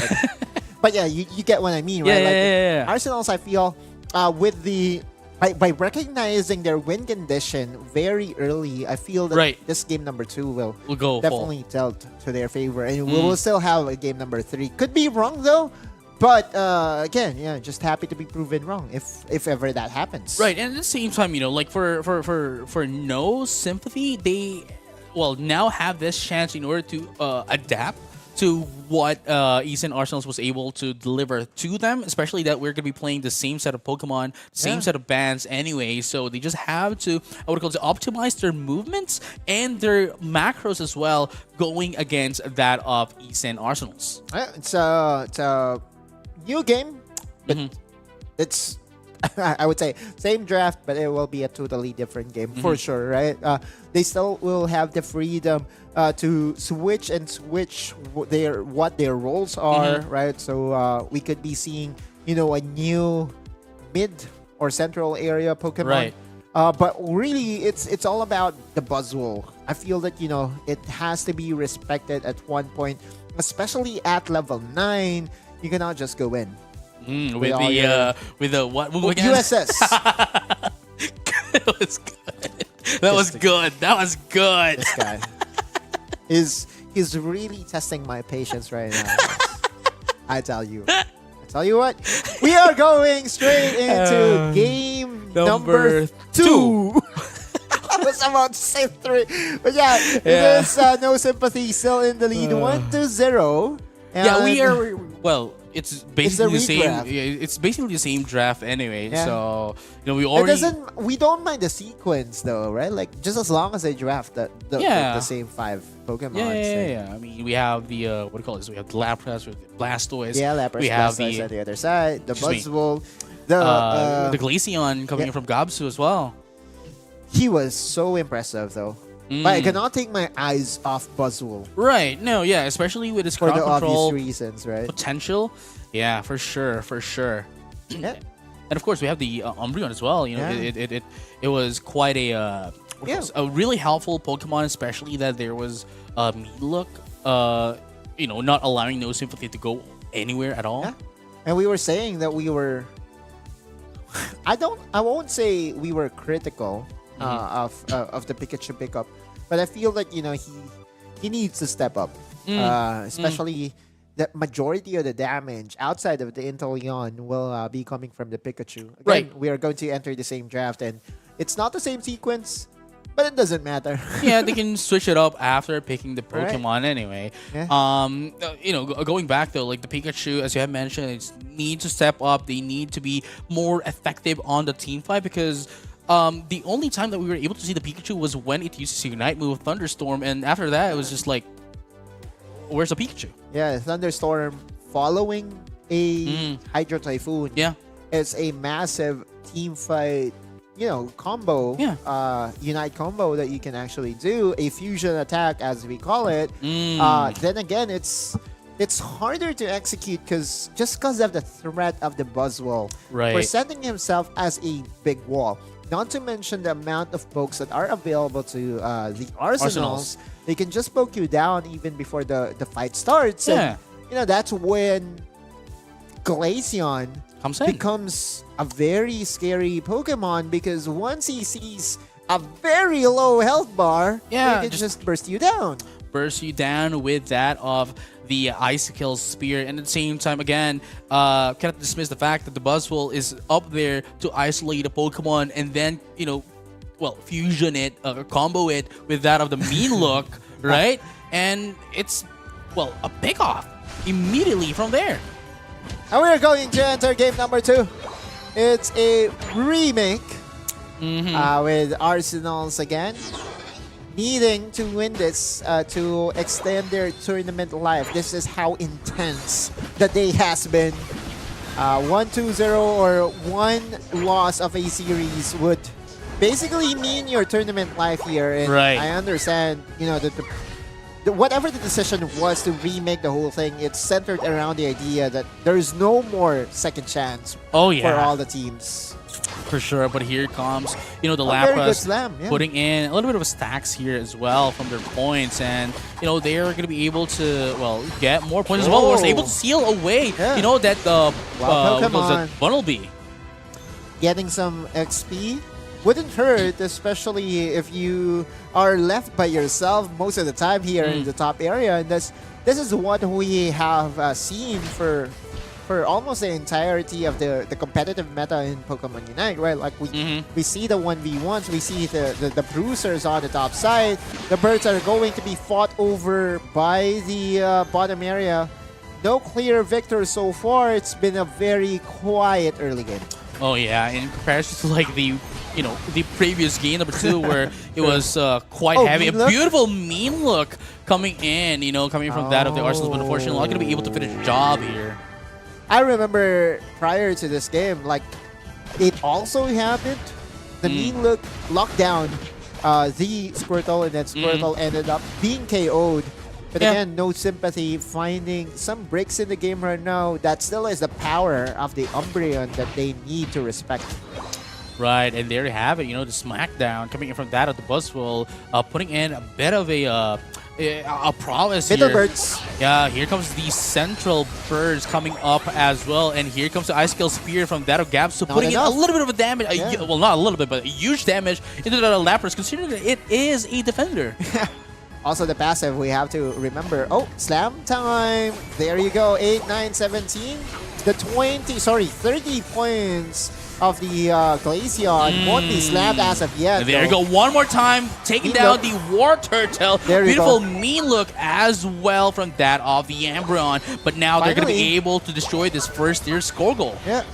Umbreon just doing Umbreon things. Showing away the Pikachu, making sure that no sympathy will not be in the position to defend this bottom tower. And just like that, we are looking at a lead for the Arsenals very early into this game, heading into the first objective.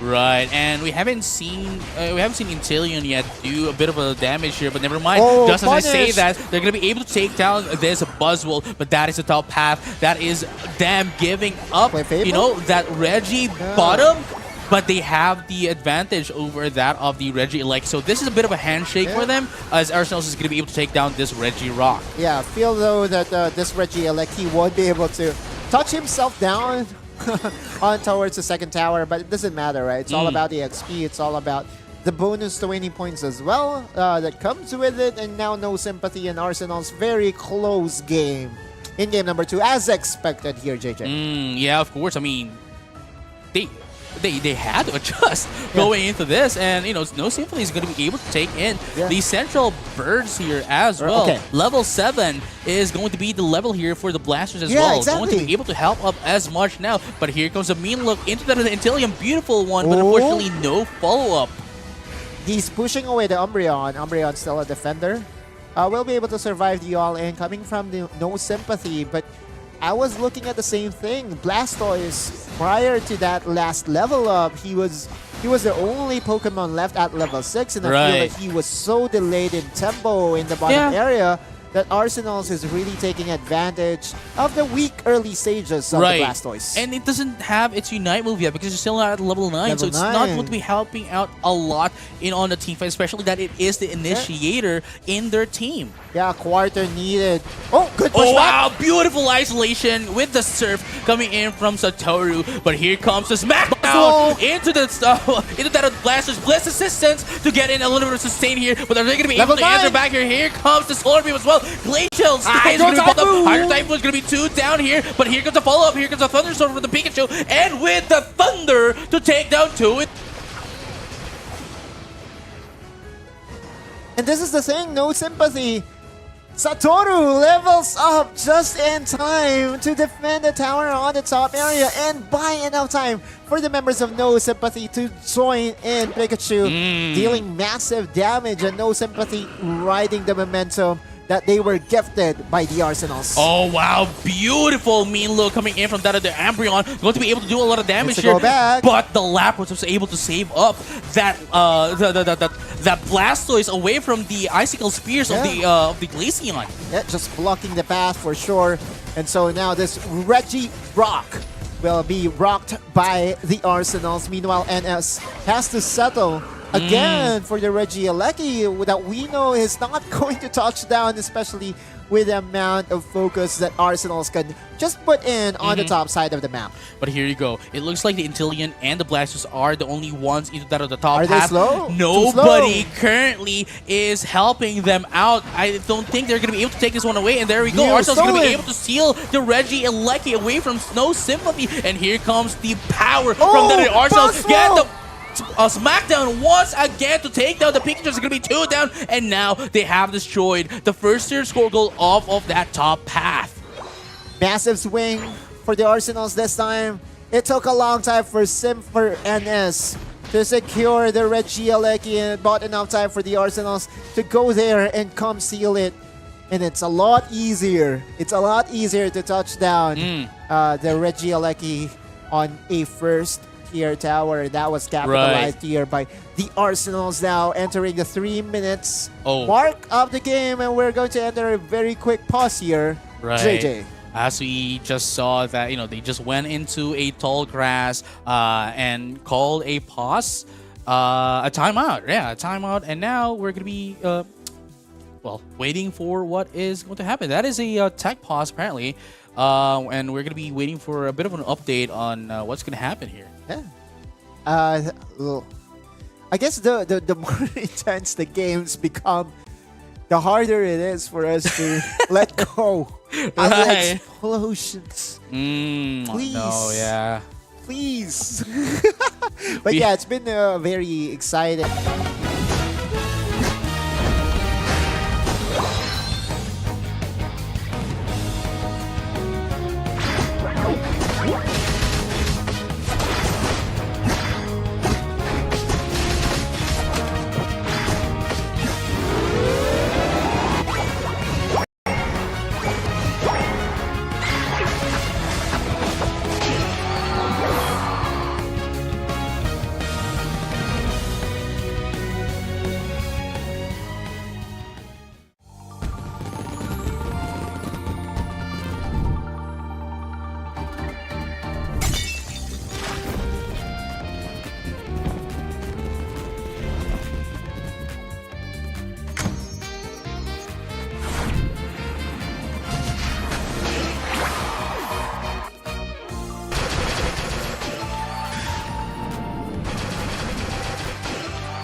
And we are back. Can you actually hold on? Mic check. Mic check. Can you hear us? I was going to go for the introduction, but I remembered we had to check if the mic is working. You know. I guess this is we are just on our 4th series, right? And that's okay. Finally, we're back into action here immediately. JJ. Wow. Score count 193 to 160 in favor of the Arsenals. Have to remember that Arsenals needs to win one game to force a game number 3. They have the lead though, but it's not much. It's only 33 points. Game. And it seems as if like the Clefable is not moving from earlier. It's not moving till now. No. They're not moving at all. Oh, there's 3 of them that's not moving. Oh, yeah, I guess it's Capsu. Yeah, I guess it's intended. They're just staying around the grass. Oh, there you go. They finally moved. Don't make me panic, my friend. They finally moved. Don't make the viewers panic. Arsenals are still in it to win it. And Arsenals, again, just proving that they will have the better advantage overall by securing the buff, the combat buff that is presented by the Reggie buff downstairs. And this will be massive once again. It's all about the sustain, not the biggest help for sure. Right, but they do get the shield and the XP across the board here. 13, 13, 12, 11, 11. Definitely on the... Okay, never mind. They have 3 13s on No Sympathy. Yeah. But what is happening right now? What are you going to be doing here? All Unites available. Buzzwole is still waiting from the base. Possibly just waiting for them to... I think he's seeing the score. Right? Yeah, he's just marking. Seeing the score. He's seeing the scores right now. And 1 minute 30. This could start anytime soon. Just waiting for that split push, but it seems as if they were able to wait a bit long now that they know that nobody's going to do a split push. Yeah. No Sympathy wants to go for the backdoor play, but they are being denied. Read by the Arsenals. Wow, this is going to be intense here, but they have to check that Lapras because it can always do a split push right now. And you see the points, 193 to 160. It's too close for comfort. Arsenals recognizes this. Oh, here's the liquidation just to bait out Arsenals. Yes, sirree. But what's going to happen here? The Sniperoo and the rage advantage being maximized right now. Oh, the mean look though! The mean look into that of the Intellion, but gets the Bliss Assistant as well. Higher Type is going to pop up. Ultra Swole Sword is going to be popped up as well. But it's going to be 2 down into the side of Arsenals right now. What's going to happen for them? Are they going to be able to capitalize on this? It's going to be the Blastoise. Going to be going down as well. And the Clefable down. The Lapras is the only one taking the damage from that of the Arsenals. No Sympathy! Has no sympathy, no remorse at all. But there's still this the solar beam from the Mew. Let's find out if they're going to be able to steal this away. Let's find out together. Here comes the Gabsu.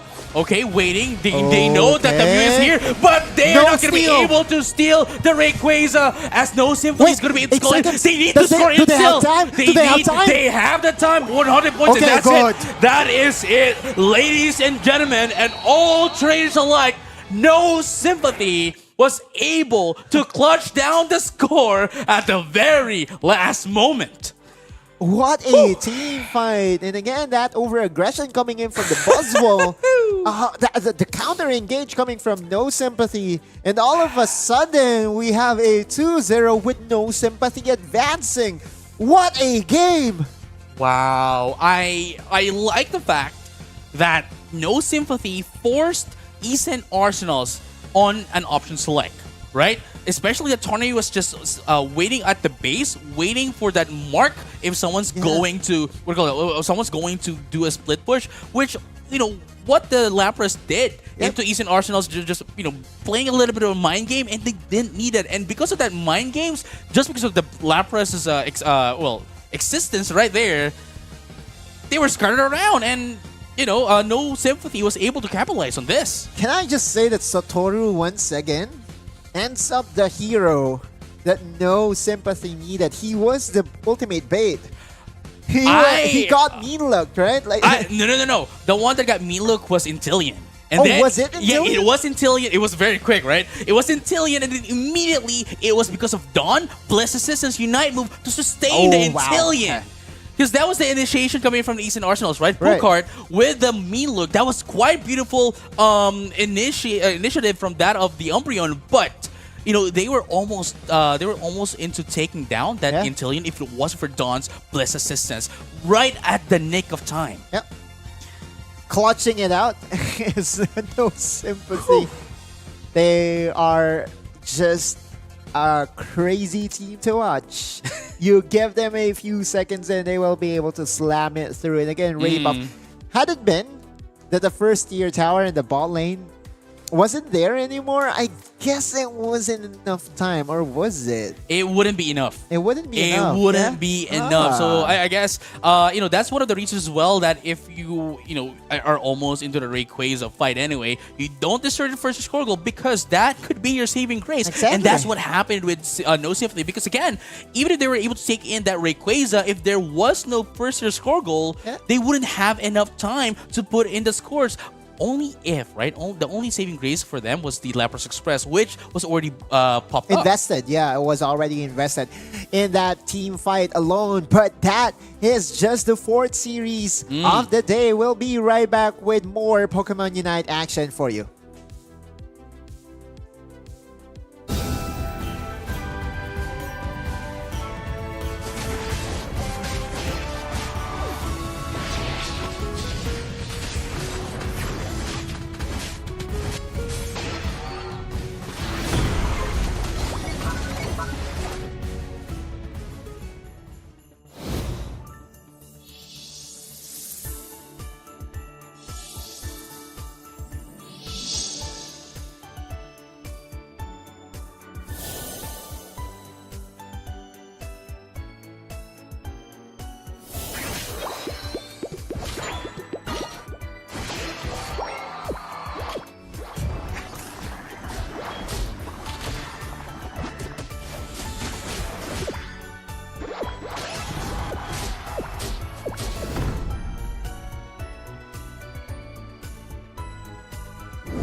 Pokemon Unite. Pokemon Unite. Pokemon Unite. The open qualifiers continue with your guessers, Ataluz and JJ Kun. And if you are wondering what region you are currently watching, it's this. Can you want to show it? It's here. Yeah, it's the Philippines. Wow. Wow, Philippines. Wow. Wait, that's been a long time ago slogan. Yeah, before it was more fun, right? Yeah, more fun. And then what do we have for this year? I think it was a bit controversial, right? I'm not entirely sure. Yeah. I'm not entirely sure. You know what's not controversial? Pokemon Unite. There we go. See, I can read your mind now too. But speaking of Pokemon Unite, we're gonna be heading into our remaining matches here. Yeah. The schedule. Early. Oh wow, we have an updated graphic here. You see? Beautiful. You That the one that got taken out is now darkened. Secret Rare Diamond going against 40 WR. I just wish WR does not mean win rate because I feel 40 win rate is it's okay if you are against the best of the best teams. Yeah. But 40 win rate is I guess it's anything less than 50 is not okay. Yeah. But just to give a little bit of an update, right? So we got a No Sympathy already advancing to day number 2. Yeah.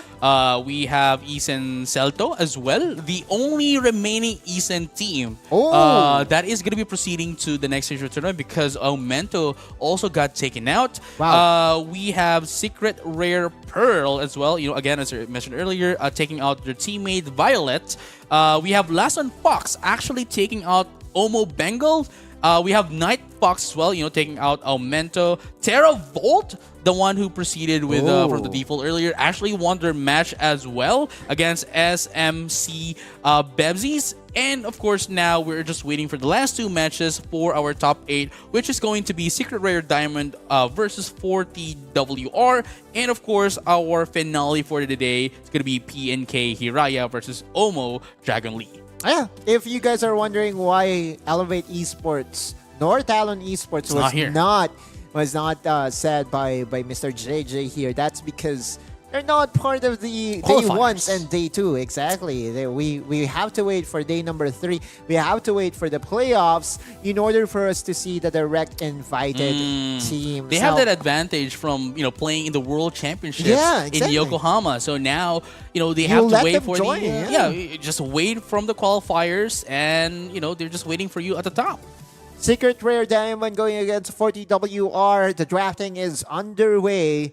As I believe you are very familiar with Secret Rare as an org, right? They are sending in 3 teams, with Diamond being one of, I would say, their promising teams as well. Right. As was told to me by the community as well, Diamond is the most promising team among the 3.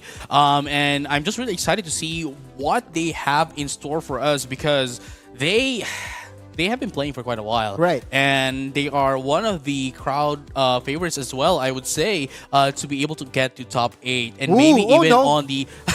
well, you have to write it down. Yeah. Right? The Zacian, which we haven't seen in quite a while, is going to be coming up here. For good reasons. Good reasons, yeah. I mean, it's 50% win rate in the... right? 51% win rate. 54, there we go. On the ladder, which... for obvious reasons. We have, however, the Mimikyu ban and the Hoopa, removing a bit of a, some issues with the mobilities, hyperspace hole, and maybe Secret Rare Diamond here might opt in for the Hoop. No, not that. Hoopa, but the Umbreon. Hoopa is banned away. Yeah. I would love to see Slowbro get prioritized here by Secret Rare Diamond, but they would elect to go for their very own Pokemon in the Mew, which to me is still very, I would say, a very decent pick. Again, just as long as you first pick Zacian, I forgive you with whatever you want to pick. Right, but here's the thing though, even if they only have 3 for now, right? They already have the backline damage, they already have the bruiser, and they have the sustain. And there you go. As I mentioned, the Umbreon, take away the Hoopa, and you have an open Umbreon. Slowbro, is Not here. something that is not going to be picked up here by Secret Rare Diamond. So immediately will be the last pick here by 40 WR. So yeah, you look at their composition, one would say that it's a very even matchup, but this matchup gets decided by who gets the Zacian. Again, Zacian is very strong right now, right? Like early stages, skirmishes on the top side can easily get won by the Intrepid Sword passive coming in from charging their moves as well, Exactly. giving it a second cooldown, basically allowing it to kind of spam its moves. Yeah, and at the first few stages of the game, investing your energy points does not matter, because what you want to do is to actually just have a small amount of points to have that faster slam onto the Get top the stacks, hoop. right? Right.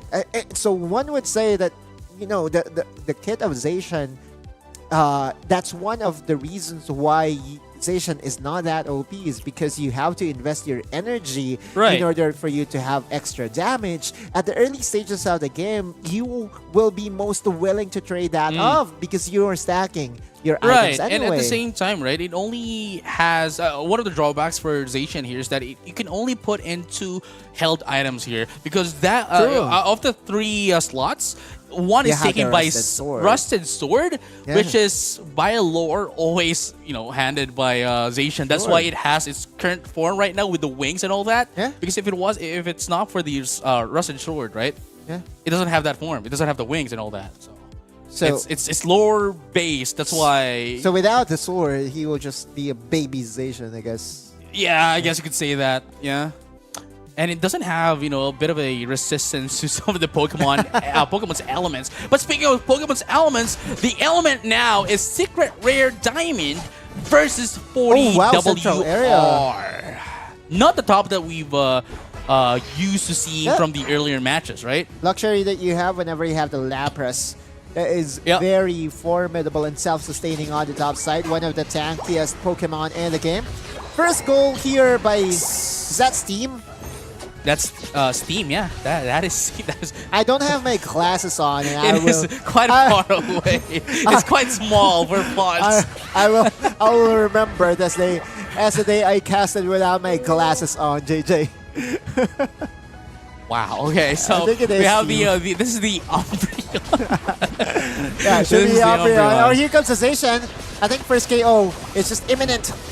Yeah, there we go. That is the Fun Thump going down for the first. And instead of going for the Sacred Sword, actually goes in for, what we call this, the Metal Claw, taking down 2 in the process for this Zacian. And what did we tell you, guys? Zacian wins games. Zacian wins games. Wins the early game, that's for sure, right? Right. Well, will they be able to secure it into a win? Well, that's a different story. I would say it's a very... I would say likely. It was plausible. Very plausible that happens. Right. But again, the main goal here is they need to stop the Zacian. Yeah, they need to mark the Zacian. But here's the thing, though. There is still the Umbreon as well and the Lapras, stopping them from doing that. Possible KO. One more hit. And there you go. Lapras putting in more points on the top side for SRD. Right, and instead of going in for the serve, they went in for what do you call this, the Scald. Yes. Into that of the Slowbro, just so they can have a little bit of a debuff here, right? Into the Pokemon that will get hit. So there's a debuff on their attacks and slowing them down as well. Wait, Zacian is already level 8. Outnumbered here. No. Zacian with the Metal Claw again. 6-3-0, and again just dominating. Wherever he is, it is expected that the SRD will be making plays. And you see his play here. He's been getting lots of KOs for his team, buying his team enough space to get the dunks in. And so far, no scores to be had for 40 WR. Right. It is quite a dominating lead in the early game here for Secret Rare Diamond. And I guess that just, speaks that they are one of the most, favored to get into day number 2 as well here from the community. And here comes the Intrepid Sword into that of the Unite move as well, but not going to be able to hit anyone at all. Super scary whenever he's on your tail. Yeah, the first objective spawns up here, JJ, with a one-sided beatdown so far, with SRD really just maximizing their advantage. There is a level 4 Pokemon at 6 minutes and 45. That's how one-sided this game has been. Right, and I mean it's the tank. It's the defender of 40WR, and not being able to help out at this late in the game. It's so sad. Wow. I have, and even a Bulbasaur. It's still a Bulbasaur. Level 4. Bulbat. Wow. Clash happens. And again, Moonlight Prance is going to be popped up. There's going to be 4 down into the side of 40W. Quite a quick succession here from Secret Rare Diamond. And they don't have any sweat at all. They're not sweating against 40WR. 40WR. Oh, I hate to say it, but it doesn't look like it's a 0WR, at least for them in game number 1. Because you look at how they just dominate SRD, not stopping anytime soon. You know what I think they need to smoothen out this aggression from Secret Rare Diamond? I think they need some WD-40. Yeah, I know. Just looping it in. They need to smoothen things out. Because you look at the play coming in from SR Diamond, they're not shying away from getting the points in. Even at low HP. Reggie Lecky got a very, I would say, helpful touchdown. And you see the turnaround. Lapras with the assist into that of the, the Umbreon. They can slam more points. Because 204 is What is happening with the Bulbasaur? He's, Man. What is happening right now? Yeah, he's switching sides, I guess. Wow. he's going to the other side. He wants to join Secret Rare Diamond, and for obvious reasons, because it's just been a team that I think has recognized that SR Diamond is just too superior in game number 1. That's a unique experience of casting for me. Yeah, because that's just the 5-minute mark of the game. We're only playing for 10 minutes. And see, that's the thing, right? Like in game, you can only surrender starting at the 5-minute mark. Right. But they immediately surrendered at 4 minutes and 30. Immediately after reaching 5-minute mark. Yeah. Now, what to say?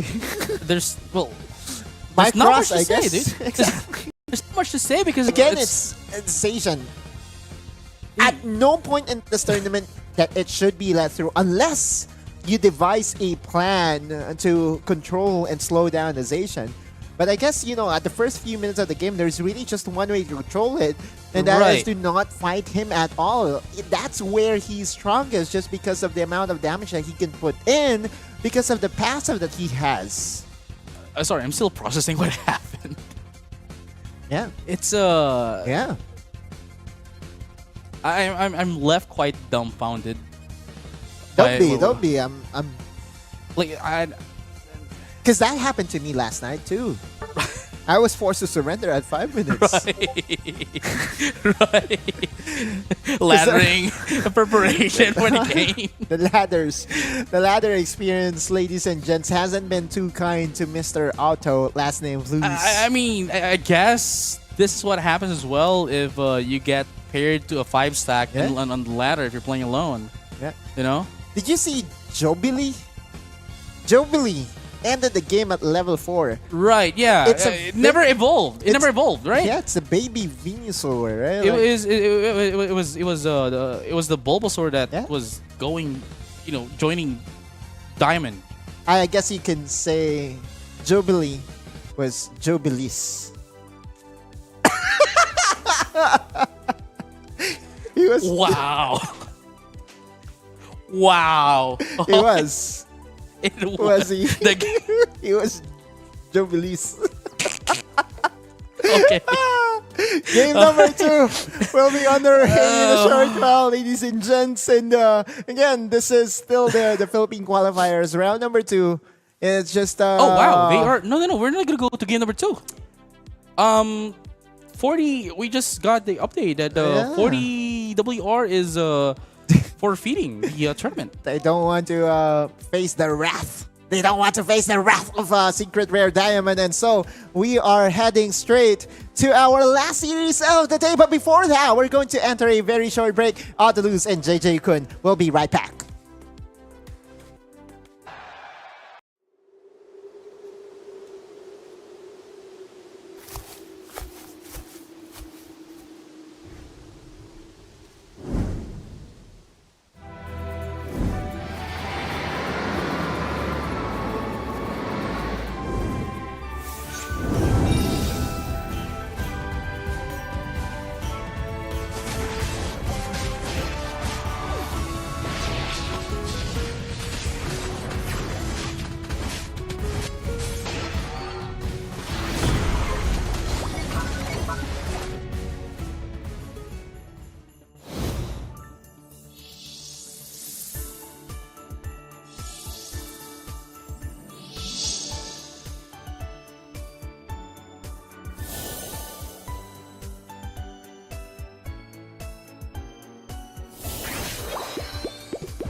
we were able to see quick matches. We were able to see games that lasted like a lifetime. But this time around, we are currently on our final match of the day for the Pokémon Unite Philippine Open Asia Champions League 2024. Day number 1. My name is JJ, and with me is Odaluz, and this time we're going to be headed for PNK Hiraya versus Omo Dragon Lee.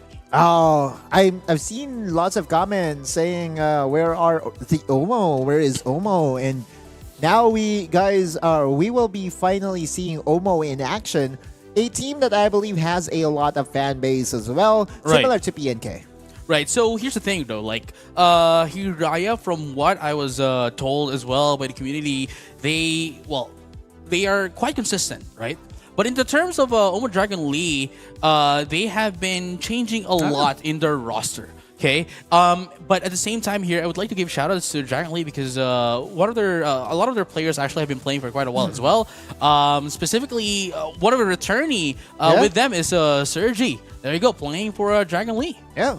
According to our notes as well, when we were discussing them, amongst the veterans in the team are Ryota, Louis, and Chius. And Sergi. Well. There you go. And yeah, Mr. Sergi. For those who doesn't know as well, Sergi has been playing for Rated PG, one of the teams that we've casted from earlier, but now is playing for Dragon Lee. I was actually quite surprised that they're now playing for Dragon Lee as well. But there's the other thing as well, the other players, the other team that is Hiraya, who has been quite a dominant team as well in that of the community. Yeah, and again, guys, this tournament has been super fun. So far? Yeah, so far. We have seen the things that we don't expect to see, but none of this would be possible if not for our official telco partner in Smart. Smart is the official telco partner of the Pokemon Unite Asia Champions League 2024. And it is still the Philippines' best mobile network, having the fastest network and nationwide coverage in the country, as awarded by Ookla of Speed Test Intelligence data for speed and coverage Q1 to 2nd of 2023. Yeah, be part of the digital transformation in the world of connectivity. Say hello to convenient flexibility and local connectivity with the all-new Smart Prepaid eSIM, now available for digital delivery through the Smart Online Store for only 99 pesos. And, you know, I just have to say that I'm a little bit hungry right now, and I'm really, you know, a bit, you know, I want a bit of a burger. Guess what you want. Yeah, I want a burger right now. I want a burger, for sure. From McDonald's, you know, and when you switch to Smart Prepaid as well, or TNT, you can easily get this burger voucher from McDonald's. All you have to do is text a burger, BURGER, to 5858, low within 30 days of your SIM activation, and get an SMS text, you know, a voucher that you can redeem in any branches nationwide for McDonald's. Yeah. Here in the Philippines, okay? In the any branches in the Philippines nationwide. We are being watched on all platforms or different platforms all across the world right now, and yeah, wherever you are, hello. It could be a good morning, good afternoon, or good evening, wherever you are. Guten Morgen. Right. it's official though. It could be Salamat Pagi. Right. Okay. That one I understood. You know that, right? Yeah, that one. Okay. So many linguists. And again, wherever you are, good morning. And welcome again to the regional qualifiers for the Philippines. And Day one. Day one. We've witnessed teams get eliminated out of the tournament. And we are just about to eliminate one more. Right. And the only one left, right? Though. Yeah. We are waiting for one more team to get in on day number 2, really, to get on to the top 8. And going to day number 2, qualifiers for December 3rd. It's we're only going to be saying goodbye to 2 teams for the double eliminations tomorrow. with how tight the competition was and is for today's matches, tomorrow will be a lot different because we'll be having 6 teams advancing out of the 8. So that leaves 2 teams to not see their journey continue. Right. But again, regardless of how many teams advances, it doesn't matter because what we're looking for are the top 2 teams to represent us for the upcoming international event to be held in Bangkok, Thailand. Now, we move on to the drafting phase. Omo Dragon Lee going against PNK Hiraya, and it does look like that Dragon Lee would have the first pick advantage. Right, and for those who doesn't know, Hiraya is actually a sister team as well of the team Apo from earlier. So this is going to be their second team in the tournament on the stream. Really, PNK. But now let's find out what they are going to be prioritizing. Intellianization ban, but that means we still have the Umbreon, we still have the Hoopa up as well. Yeah.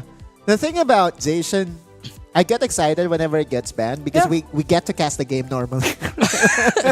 That is true. At least we will not be cautionary to the power of one Pokemon that we believe is really at the top spot right now, but it does look like that we will have our second Mimikyu of the day. It will be Hiraya piloting it.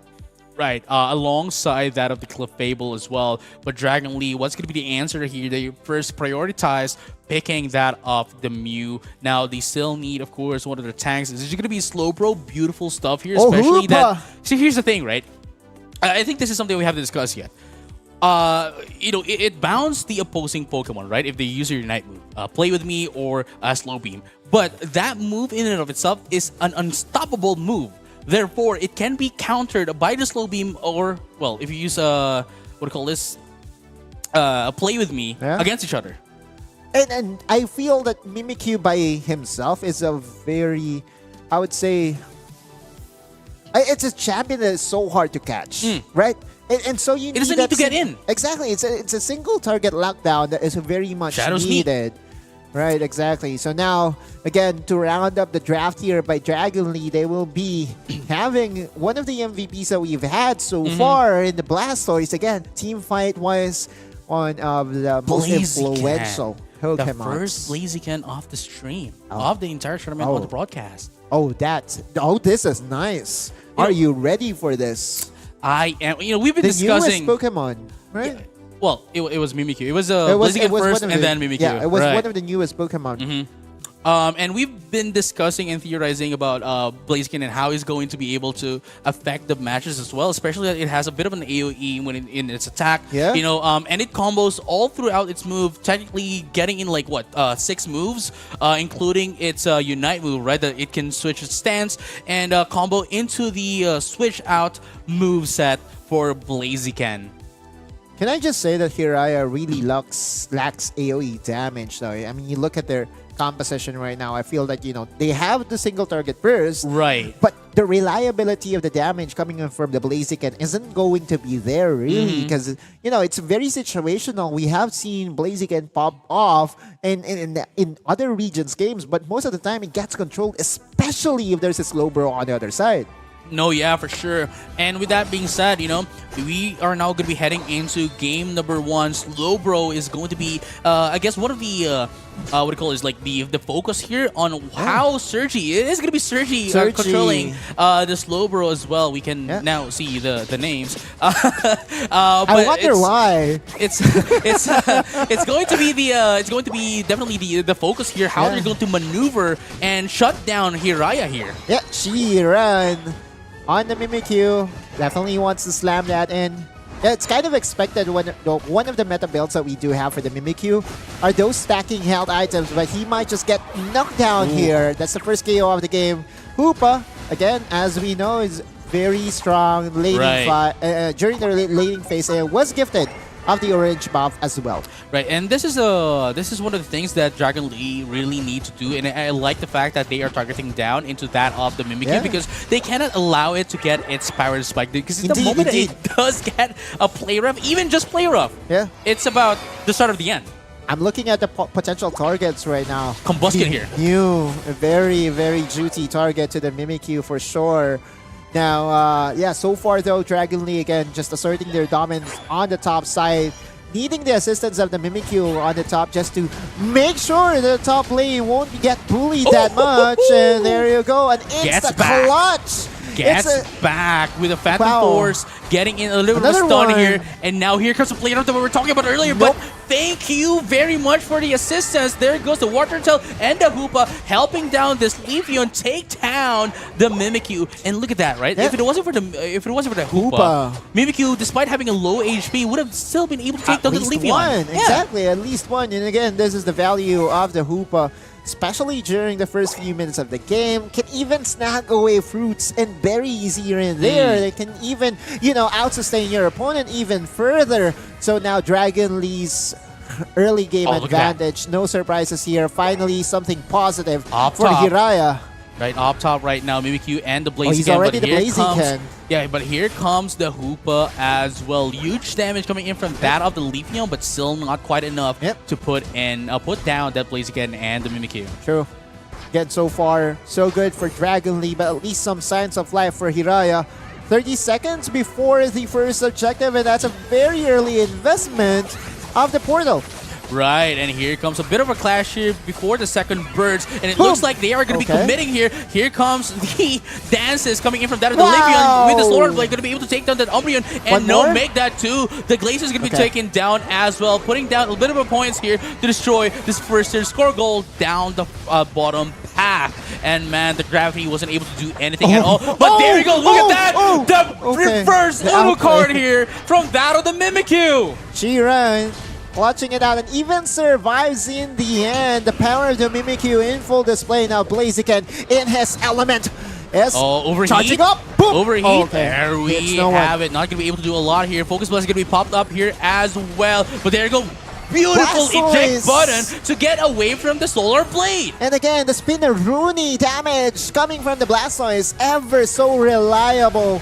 Oh, wow. That is what we're talking about. Here comes Dragon Lee right now, putting in a little bit of pressure. Going to be taken down too. The Blaziken and that of Fable. But the Glacial Siege coming in from that of the Glacial. Going to put out a little bit of a damage here as well. But there is still she is with that of the Leafeon, putting them down on the mark. But there is still the Hyperspace, so they are not going to be stopping there anytime soon. But here comes the Shadow Sneak in that of the Play Rough and the Play with me right now. Slowbro's going to be taken down. Beautiful assistance and initiation coming in from that of the Mimikyu. Sure, but Kiraya cannot do a thing to progress their points, because even though they were able to secure a knockdown against Slowbro, it's just one defender. The Blastoise is still here. Hydro Typhoon taking down two in the process, knocking them out, and it looks like Sheeus is going to be able to take down the Regieleki for themselves, but they have to put down this first tier score up top because it's going to be destroyed by the Regieleki. Not going to be able to capitalize on that. Still, an advantage is an advantage. Dragon Lee denying the Regieleki against the Hiraya is already a positive. Not to mention that Dragon Lee, again, their composition is centered around being able to control the Mimikyu. And so far, so good for their squad. Has been, they know their objectives, they know their targets, and they know how to play around it. Because there's a difference between you know your objectives, but you can play around with it. Then it's still going to be up. But there you go, the Shadow Sneak, looking for opponents into the teleport for that play rough. They need to go back. Beautiful damage, and look at that. Just that hit from the Mimikyu puts Blastoise into half health. Now they can rotate easily on towards the Regibuff downstairs. You look at the Solar Sword, massive damage, half health. Going to sustain up by the Moonlight, but Dragon Lee so far in full control. Right, and it looks like that we're going to be seeing a bit of a handshake here as Hiraya is going to be able to put in a bit of a point here up top. But there goes the Rings as well. Rings unbound from that of the Hoopa, allowing them to count back immediately. But that's going to be Slowbro going down, and Hyper Typhoon is going to be popped up as well. But there goes Hyperspace Fury once again. Going to be able to take down everyone into the side of Hiraya, and that is it. A team wipe for Dragon Lee. You can never outplay a Hoopa-centric team. One Rings unbound enough to call for reinforcements. And with a Hydro Typhoon hitting 5 members, Hiraya was just left out in the dust. Dragon Lee enjoying a massive advantage. 4 minutes left in the game. Right, that was quite a beautiful shot call here coming in from that Dragon Lee. Yeah, sure, put in your points here and then immediately go back here with the rings and bound, teleport here, and let's take them all out. Yeah. Now Reggie Alecki open for the taking once again by the team that has been winning since minute number 1. Dragon Lee can just focus down the Reggie Alecki, and Hiraya is trying to control the damage. Getting some points here in the bottom area as well. It's not yet over, Not JJ. yet. We still have the X factor here. That is the Rayquaza. But it looks like Dragon Lee is going to be able to secure this Regieleki up top. But look at the power and the tankiness of the Blastoise. Not enough, though. Putting in a lot of time for their teammates. Reggie Alecki just got delivered. Touch. Not down. yet. Not yet. No, Not yet. They were able to destroy the secondary score goal. And the Regieleki is now headed to the last year's score goal. And now, with the space being created, Dragon Lee can just transition it into more points for themselves. Right. Preparing for a potential Ray clash here at the middle of it. JJ Con Dragon Lee. Methodical textbook play coming from them, coming in clutch. Dude, I wasn't expecting this from Dragon Lee. You know, I've not this stage, and I guess they have evolved this much, and they are showing us that they can catch up to the top. And man, this control from Dragon Lee against Hiraya is just phenomenal. The showdown between the two community teams that we do have, Dragon Lee so far enjoying a sizable lead. They don't have to take down the Ray for themselves. They can just deny it. And here you go. Just the last 15 seconds before the Rayquaza. This is going to be the calm before the storm. Alright. Let's find out who's going to be able to take Shadow it. Sneak will be getting some information, but again, you don't have the luxury to go and isolate one target because at any moment, Dragon Lee can just capitalize on it. And Slowbro coming in. Oh, here we go. The initiation coming in from Sergi, though. But what's the follow-up? Here's the Rings Unbound. They're going to be able to take down Hydro this. Typhoon once Oh my again. goodness, the Slowbro is going to be taken down as well. Hydro Typhoon to knock up a lot into the side of Hiraya. But what's going to be answered here? Here comes the Solar Blade. Going to be able to take down 2. But there's going to be 3 into the answer from Hiraya as well. It is only the Blastoise and the Hoopa left here. But the question is, would they be able to be enough to steal away this? Boom. Oh my goodness, they're going to be able to take down the Mimikyu as well. But the Rayquaza is going to be taken in by Dragon Lee. Yes, they did with that clutch. According to smart plays here coming in from that the Blastoise. Beautiful engagement with the rapid spin into the water spout. That's the exclamation point. And Dragon Lee, with all their points, will be celebrating it by putting in more points on the table. Hiraya, this is just for moral victory, but it is as clear as a day that Dragon Lee will take this game number 1. That was a beautiful timing coming in from Dio, right? Allowing the Blastoise to get back, right? And despite having a very low health here from Blastoise, it was just enough that they were able to push away Hiraya and that they were able to steal the Rayquaza from them. Yeah, I feel that the Blastoise, at least from the games that we have casted so far, has been very influential, and Dragon Lee has been capitalizing on team fights after team fights, and all this Hydro Typhoons hitting so many members, the disruption needed by the carries of Dragon Lee, specifically the Mew, to really burst down all the potential targets. Hiraya will have to force a game number 3 by winning game 2. Wow, that was that was an exciting match, honestly. It was. The Ray battle, although, you know, at that point, with only one member remaining, though, I feel that even if it was secured by the side of, the opposing team, I believe that OMO will still be able to come out on top. Again, the play here, though, by PNK to center around their game plan around the Blaziken did not really pan out. It's so easy to control a Blaziken that needs to be up close and personal to be able to dish out damage. Almost Dragon Lee was able to see it from a mile away, and with that, they adjusted accordingly and made sure that this Blaziken won't be able to do anything at all. I mean, it was able to do something, but it wasn't quite enough to make an effect.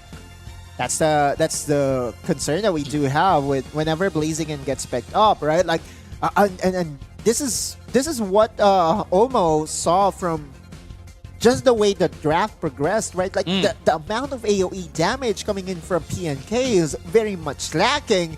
That all the Hydro Typhoon is actually enough. Yeah. It's actually enough to win the team fight by himself. Wow, Kairu right now at 81k, well 82k damage taking at He's the MVP. 89k as well. Making sure that not only is Kiryu going to be able to like put in the damage, but also putting down the tankiness, tanking in the damage for their teammates. Yeah. The serving as the wall, but has spikes. That's true. Spiked wall. And it is the Wall spikes. wall spikes. Wall spikes, spiked wall. It is the Yes. The Beyblade, dude. That's coming into play, water spout into the rapid spin, immediately back to water spout to put in a bit of a DPS while tanking in the damage. Very well thought draft. And another game in where we see the value of Blastoise being one of the favorite Pokemon that we have. Of course, Zacian still is at a different level, but I feel that the Blastoise right now, especially with the changes with you being able to reach the Blastoise or evolve to Blastoise at level 7 is providing enough reasons for all the pro teams to prioritize the Pokemon. See, here's the thing, right? Like the strategy here for Blastoise previously before this buff is that they leave behind the War Turtle, Squirtle to War Turtle, in order for it leave it at the top when the first objective comes up, so that it can get its XP and get to level 9, so that it can join the team fight on the next team fight right after it gets level 9. But this time around, despite not having that level 9, sure, it's going to be more useful with its Unite mode Hydro Typhoon, but just that level 7 evolution was just a huge stat spike here into that of the Blasters, that it can just tank out damage at that level. Can I just say that, amongst all the positive things that we've been saying about the Oddmans out team here, Leafeon was also very steady in this amount of damage. All those swords connecting in. The Solar Blade. Yeah, the Solar Blade. Solar Blade.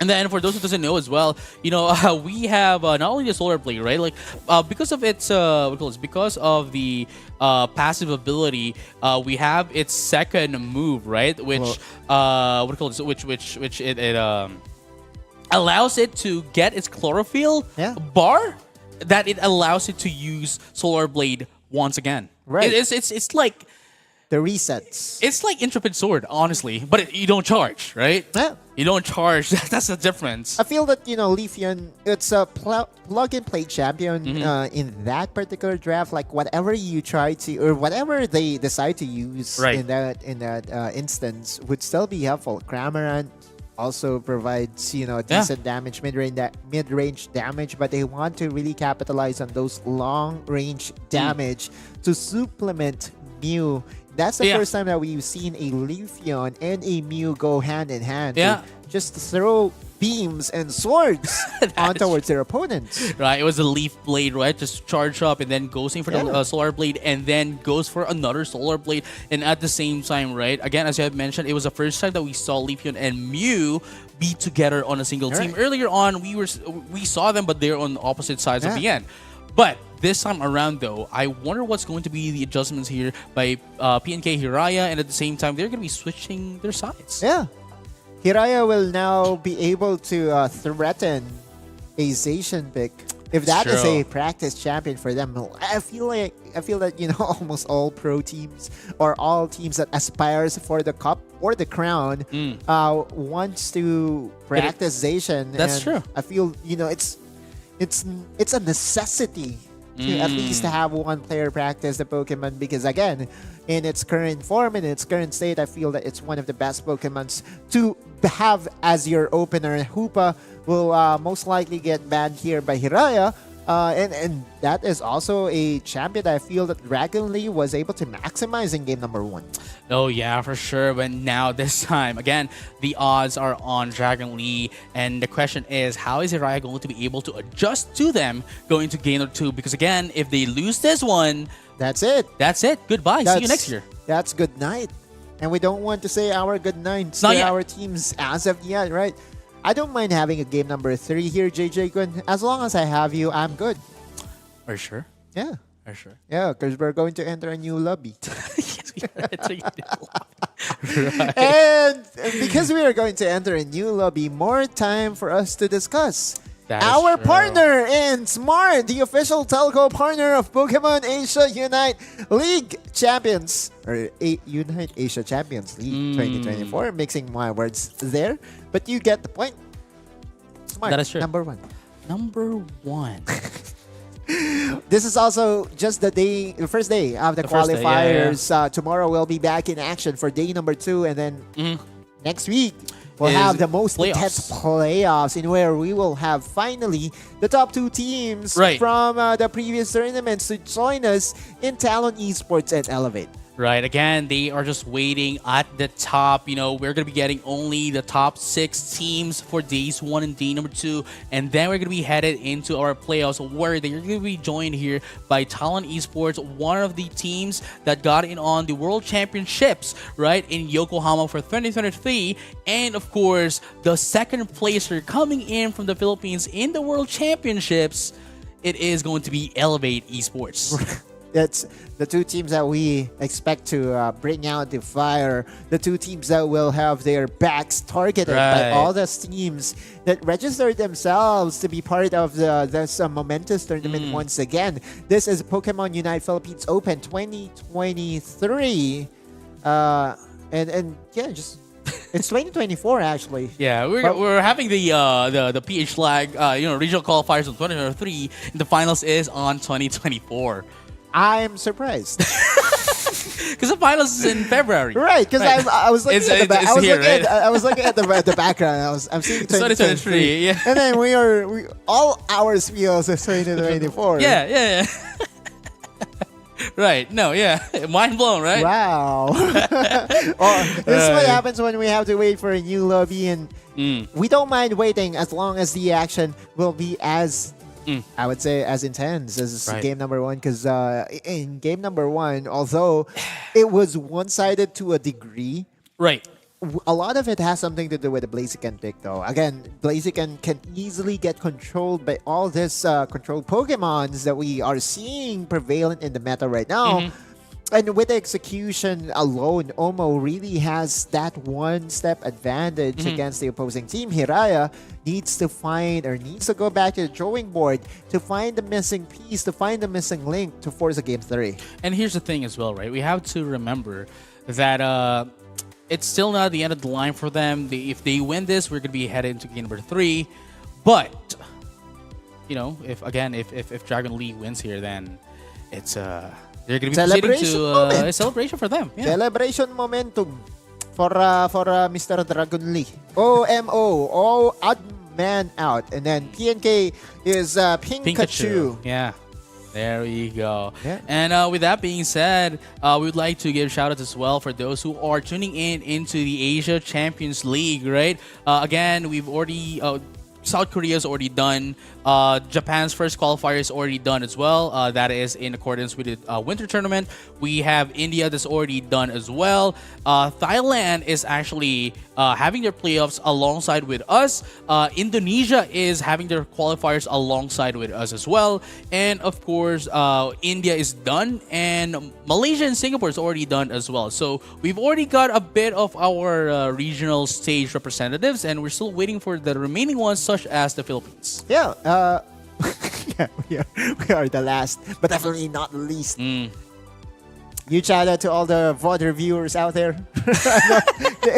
They will be studying the Philippines for sure, because I feel, especially in recent times, the Philippines has been home to new metas. Right. And, the Leafeon and Mew could just be one of them. I'm just saying, because again, with how obvious the control was, like at that point, you could see the pokes plus the swords coming in. Long range damage, you cannot really do a thing, right? This is the problem that you have whenever you have a melee-centric. Right. I know Blaziken Oh, sad times. And again, we were discussing that as well, right? Like we were talking about the Garchomp, how it was actually used a lot on in Korea. In Korea, in 안녕하세요. Right. What? Right, no. Sorry, I know it's an English broadcast, but I can say something in. No. I know. I wasn't expecting you to say. But what we've been seeing, Garchomp get played a lot on other regions, which is actually something that is quite surprising, given that the game, as I've always been saying, is quite long range heavy, crowd control heavy, and it's really hard for you to get in on team fights. Much like what the problem is with Blaziken, right? But if you can actually play it, it rocks. Just as long as you can play around it, I guess is the best way around it. The thing here is Blastoise by himself is already a self-sustaining champion, right? I feel, when it comes to having the easiness or which one is easier to execute, which one is easier to play. And that basically is the X factor that I'm looking at whenever I look at the drafts of all the teams. The Blastoise, very plug and play. With just one press of a button, you can actually center yourself towards a lot of members, and plus the fact that you can combine it with eject button. Lots of flexibility when it comes to all your engages. And that is why it is one of the arguably the best initiators of team fights. Eject button in, Hydro Typhoon knocking everyone up with the follow-up coming in from their teammates essentially guarantees you winning the team fights as well. But here comes our first bans for game number 2. That is going to be the Hoopa and the Zacian. And again, this is to our delight, because whenever Zacian is banned, then we can cast normal Pokemon Unite. That's what we're saying. Now, Umbreon is going to be locked in here for control purposes. Meanwhile, potential poke play on the Inteleon. Now I see the value of Inteleon, because again, you can flip and flap with the all-in coming from the liquidation and the snapshot if you want pokes. There you have it. And here comes Hiraya's answer here. That is going to be the ever so safe pick. That is the Blastoise. Love it. Going to be paired up with the Venusaur. Yeah. This, I think, is the second time that we will be seeing this combo in action. And I feel, with the AoE available to the Hydro Typhoon plus the Unite move of the Venusaur, you can really control all the team fights, and we know how oppressive Blastoise is. And when it comes to team fighting, one way to control it, though, is that man in pink, Slowbro. That is true. But at the same time, the Slowbro is going to put up a lot of problems here for Hiraya, and the only one that they have as an answer to that is the Umbreon with the mean look. But here's the thing, though. Yes, you may be able to, spin around with your rapid spin, but Slowbro can always bound you with Slow Beam. Are they going to really go for the Decidueye instead of, going for a little bit standard pick in the Mew? Because I feel that, Hiraya's lineup right now, had it been that it was with a Mew, it would have been a perfect draft for me, in my opinion. And so now Dragon Lee is going to round up their draft with Zoroark. What's your thought on this? Zoroark, I think, is going to be the key factor here to take down Hiraya, especially with the Decidueye. Decidueye being one of the 2 Pokemon with the lowest HP in the game, alongside Greninja with 5,152. Very squishy. All it needs for Zoroark, 5,152. How many again? Okay, but here's the thing. It only takes like one scratch from Zoroark to take down the Decidueye.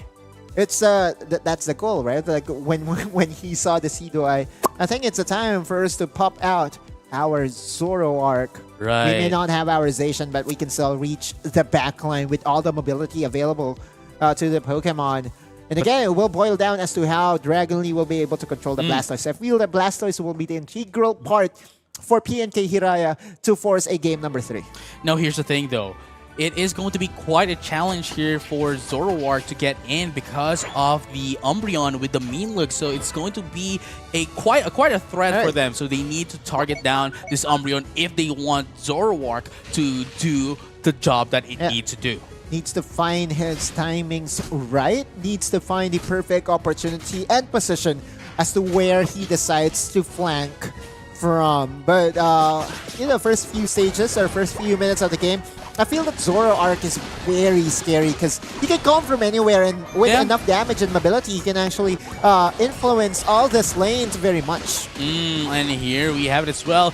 Beautiful isolation coming in from the Squirtle, you know, just making sure that they're going to be able to punish it. Sure, you might have been able to get your stacks, but we're going to punish that with your XP. I still feel like the Dragon Lee on the top side is doing a remarkable job overall. Again, especially if their held items is centered around, you know, being able to stack up whenever you get a goal in. XP, you can also get XP whenever you're slamming, right? Right. But here we have it though. Zoroark's going to be able to take down this Bulbasaur, and Zoroark is now ready, going to be able to put in a bit of a damage here. And there you have it, 2 KO quite quickly. I see you. Now you see the prowess of this Zoroark. But here's the thing though. Umbreon still doesn't have mean look, so it is still free to take advantage of it. That's the thing, right? Like early stages is where I believe Zoroark can really make his presence felt.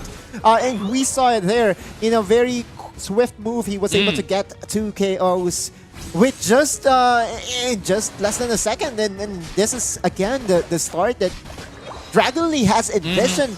When drafting their lineup, they know that they can win the early game. And they're pushing the advantage to, you know, to the limit. 69 points to 0 so far. And here comes a bit of a clash here, and disengage, I think, is a beautiful decision here coming from Hiraya, because they're gonna get, you know, eaten up here by the Zoroark, and beautiful stuff as well. And again, we have the War Turtle getting left out down up top, so that they can get its XP. But here comes the Spirit Shackle as well, coming in from that of the Decidueye, getting a bit of a root here. But here comes the Follow Me to get in the damage, and here comes the Faint Attack from that of the Zoroark, going to be able to take down that Decidueye. Meanwhile, going to be popped up as well. Moonlight to sustain this, and the Ivysaur is going to be taken down as well. Now you see how much it can get in. It's not going in for the Night Slash, but goes in instead for Faint Attack. He is so mobile. He's also very hard to play against, especially when he knows he's at the advantage. Dragon Lee gets the first goal here in the bottom area. Will translate it into another objective win. Regice gives a little bit more sustain, and that's actually one of the best buffs to have at the early stages of the game. Now, on the top side though, coming in a bit of a Reggie-like take Surf here. Again. Surf to push them away. Follow Me to take the damage. Hydro Typhoon is going to get cancelled out. Doesn't... no, the Hydro Typhoon is still at level 9. There we go. Here you have it. They're just going to be buying a bit of a time here so that they can take it to Reggie-like, and they did as well. And here comes a Knock-Knock, going to be able to take down 2 into the side of Dromo Dragon Lee, but they still have the damage here. Reggie-like is going to be helping them up as well. Snipe Shot's going to be coming up as well, but with that outnumber coming from Hiraya, they're just going to disengage and let the Reggie-like put in the damage. Good job by Hiraya in defending the top goal, but I still cannot say that they have stabilized this game. I feel that Dragon Lee, especially with the Zoroark uncontrolled at level 10, is still very much a threat to the backline of Hiraya. And Decidueye, as you said, is one of the squishiest Pokemon in the game. If he will ever have an opening, that might just mean, you know, more advantage to the side of Dragon Lee. And you look at his play right now, he's very confident, invades the forest of Hiraya, and he knows that with enough mobility, he can survive on his own. And that's what I'm talking about earlier as well. Being too squishy is only one scratch away from the Zoroark, right? Right. And you look at Decidueye. Decidueye, he's doing almost nothing right now. Like, he knows that he's being hunted, and so his position in the map is to basically just be super safe. Oh, beautiful. See, that's one of the nuances as well. That if you get hit by the moonlight, by mean look, if you use your illusion, because you can transform, right? You essentially remove that away from you. Okay, Hydro Typhoon. now available. Going to get cancelled by Slow Beam and gets eaten up with the shield coming in from the Moonlight of France. But here comes the Follow Me to get in the damage. But what's going to be take here? Beautiful save here coming in from that able to enable this to survive. Okay. But the Hydro Typhoon is finally going to be able to take down this Zoroark as well. But the Blastoise a little bit too far away. Are they going to be able to get in? No, they're not. Louis is going to be able to take down that Blastoise. Now Snipe Shots into that of the Umbreon. Azure Spy Vision going to be popped up as well. There's going to be 2 down right now into Pink Hiraya. And now the Slowbro is in perfect position to box them out. Dragon Lee will convert that successful defense into offensive moves. Now gets the Reggie buff here bottom lane and will most likely get the top objective as well. Dragon Lee again at 4 minutes running away with things. Right, and they're just letting the Zoroark take the Regieleki as well. And just like that, they now have the map pressure while being able to really score in down bottom. Yeah, which is fine, right? There's no reason for you to take down the tower or the second goal here in the bot lane. Finally, Zoroark gets controlled. Lapras Express is going to be used here as well. And there goes the Verdant Anger coming in from that of the Venusaur as well. But are they going to be able to answer back here? Here comes the Knocked Up as well. But no, they're not going to be able to take down anyone at all. But the Slow Beam Hydro Typhoon is going to be coming up as well. It's going to be 3 knocked up. But the Lapras trying to get away. But is it going to be taken out? Yes, it will. Well, no, it will not be because of the sustain from that of the Clefable. But there goes the Shadow Sneak just to put a mark here into that of the Lapras. And had it been that Hiraya overchased, there will be another threat coming in for the Zoroark. He was waiting to pounce. And the right side team, yeah, sure, orange team, Omo, Dragon Lee still in the lead right now. 202 points. 202 points. It's actually 200. Thank you for your quick maths there, JJ. Right. This is why we need to play. This is why we need maths in playing Pokemon Unite. I know. It's again, the thing here is with the lead that they have, they can easily just dictate as to what will be the next steps here for the final stages out of this game. Zoroark, good burst coming from the Decidueye, but not enough to take him down. Yes, and you know, it was quite beautiful as well coming from Shiyus to get away immediately as soon as possible because they were outnumbered and they're definitely going to be taken out and probably not going to be enough of a time to come back from the Pokemon Center to the Rayquaza. Now Sergi and company, again, this has been the playbook of Sergi. We'll go for the, I would say, aggressive grass bot and try to box them out. Lapras though is going to push them into an option select. But here comes Pink Hiraya. Doesn't mind the Lapras putting in a bit of a score here as they are outnumbering Dragon Lee right now. Sergi can easily get sustained here. Lapras ready to flag at any moment. Into the follow-up and Bliss Assistance going to be used into the Umbreon. But here comes Hydro Typhoon, going to be able to take down the Decidueye as well. And the Clefable is going to be taken down. That's going to be the sustain down into the side of Dragon Lee. But what's going to be happening here? Beldum is going to be used into the Surf. But they're going to freeze that Venusaur as well. But no follow-up just yet. The Zoroark needs to get away because they are low on health right now. And now this is going to be the disengage. And of course, the second extension of this team fight is going to be coming up in just a bit. But Kairu is going to put in a bit of a score as well. Hiraya had to go back. Hiraya knew that the Decidueye missing his mark, being down, they don't have any chance to win that team fight, but they need to hasten up. They need to quicken up. Yes, sirree. And here we have it. Hiraya trying to burst down this Rayquaza, but is it going to be enough? The Shiyus with the Zoroark going to be able to take down 2 in the process. It's going to be 2 for 2. No, make that 3. No, make that 4. And the Umbreon make that 5. That is a team wipe for Dragon Lee, getting the Rayquaza quickly. And now just scoring in for the last 3. Brought to you by Smart.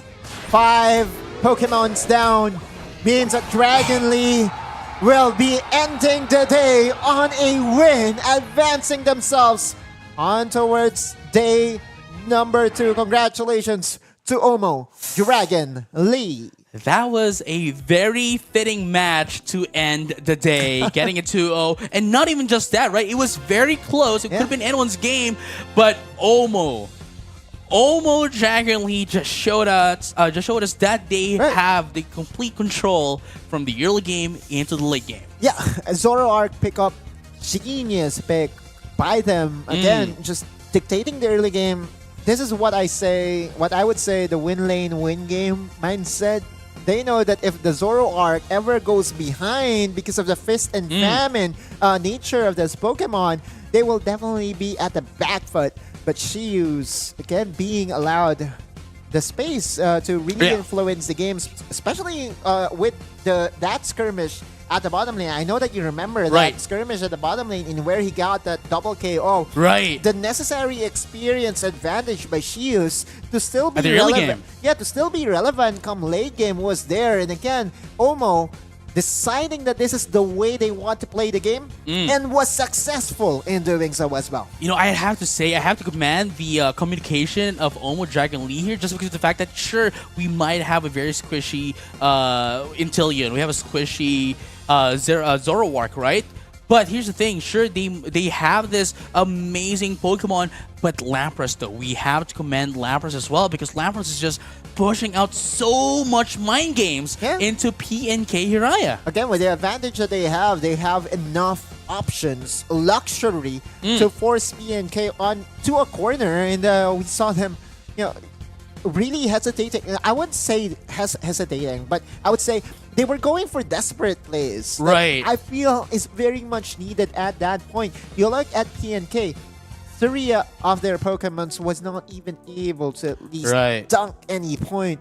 And that just means that there's a one-sided affair laning-wise. And, it's so exciting to see all these teams, all these community teams battle it out. And although we kind of hoped for a game number 3 between these two community teams that we do have, we will still be celebrating just because Omo Dragon Lee, it will be very exciting to see them in action tomorrow.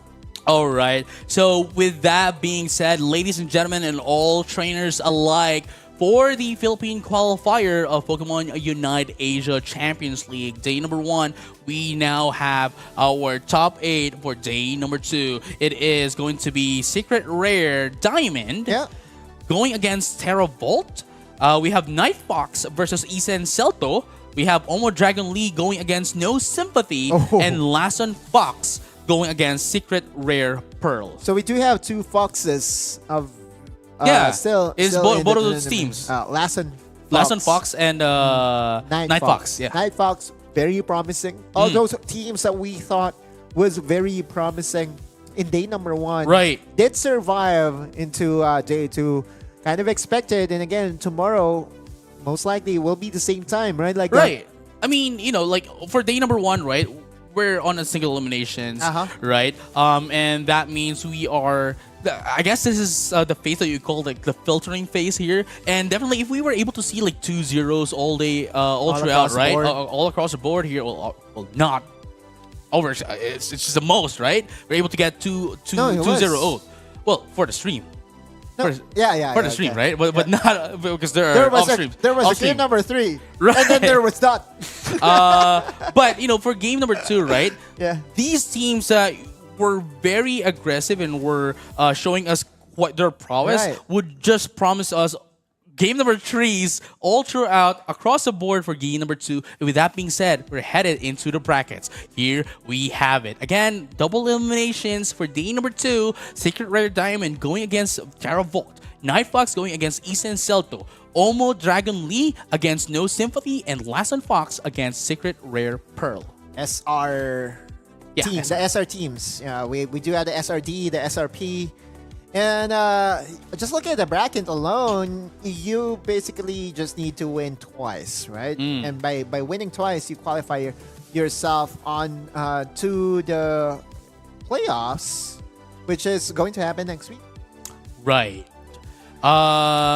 Yeah, next week. Yeah. Well, why was I alluding? Yeah. So December 2nd, which is today, December 3rd, which is day 2 brackets, right? And now we're going to have, the playoffs on December 9th and 10th for the remaining 8. Exciting day.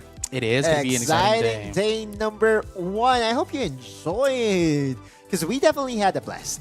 We definitely had a blast. And man, we're going to be having more Pokemon Unite action only here at Pokemon Unite Asia Champions League Philippine Open 2023 especially for tomorrow when we come back for more Pokemon Unite action. My name is JJ, and this is Odaluz, and this is Pokemon Unite. We'll see you.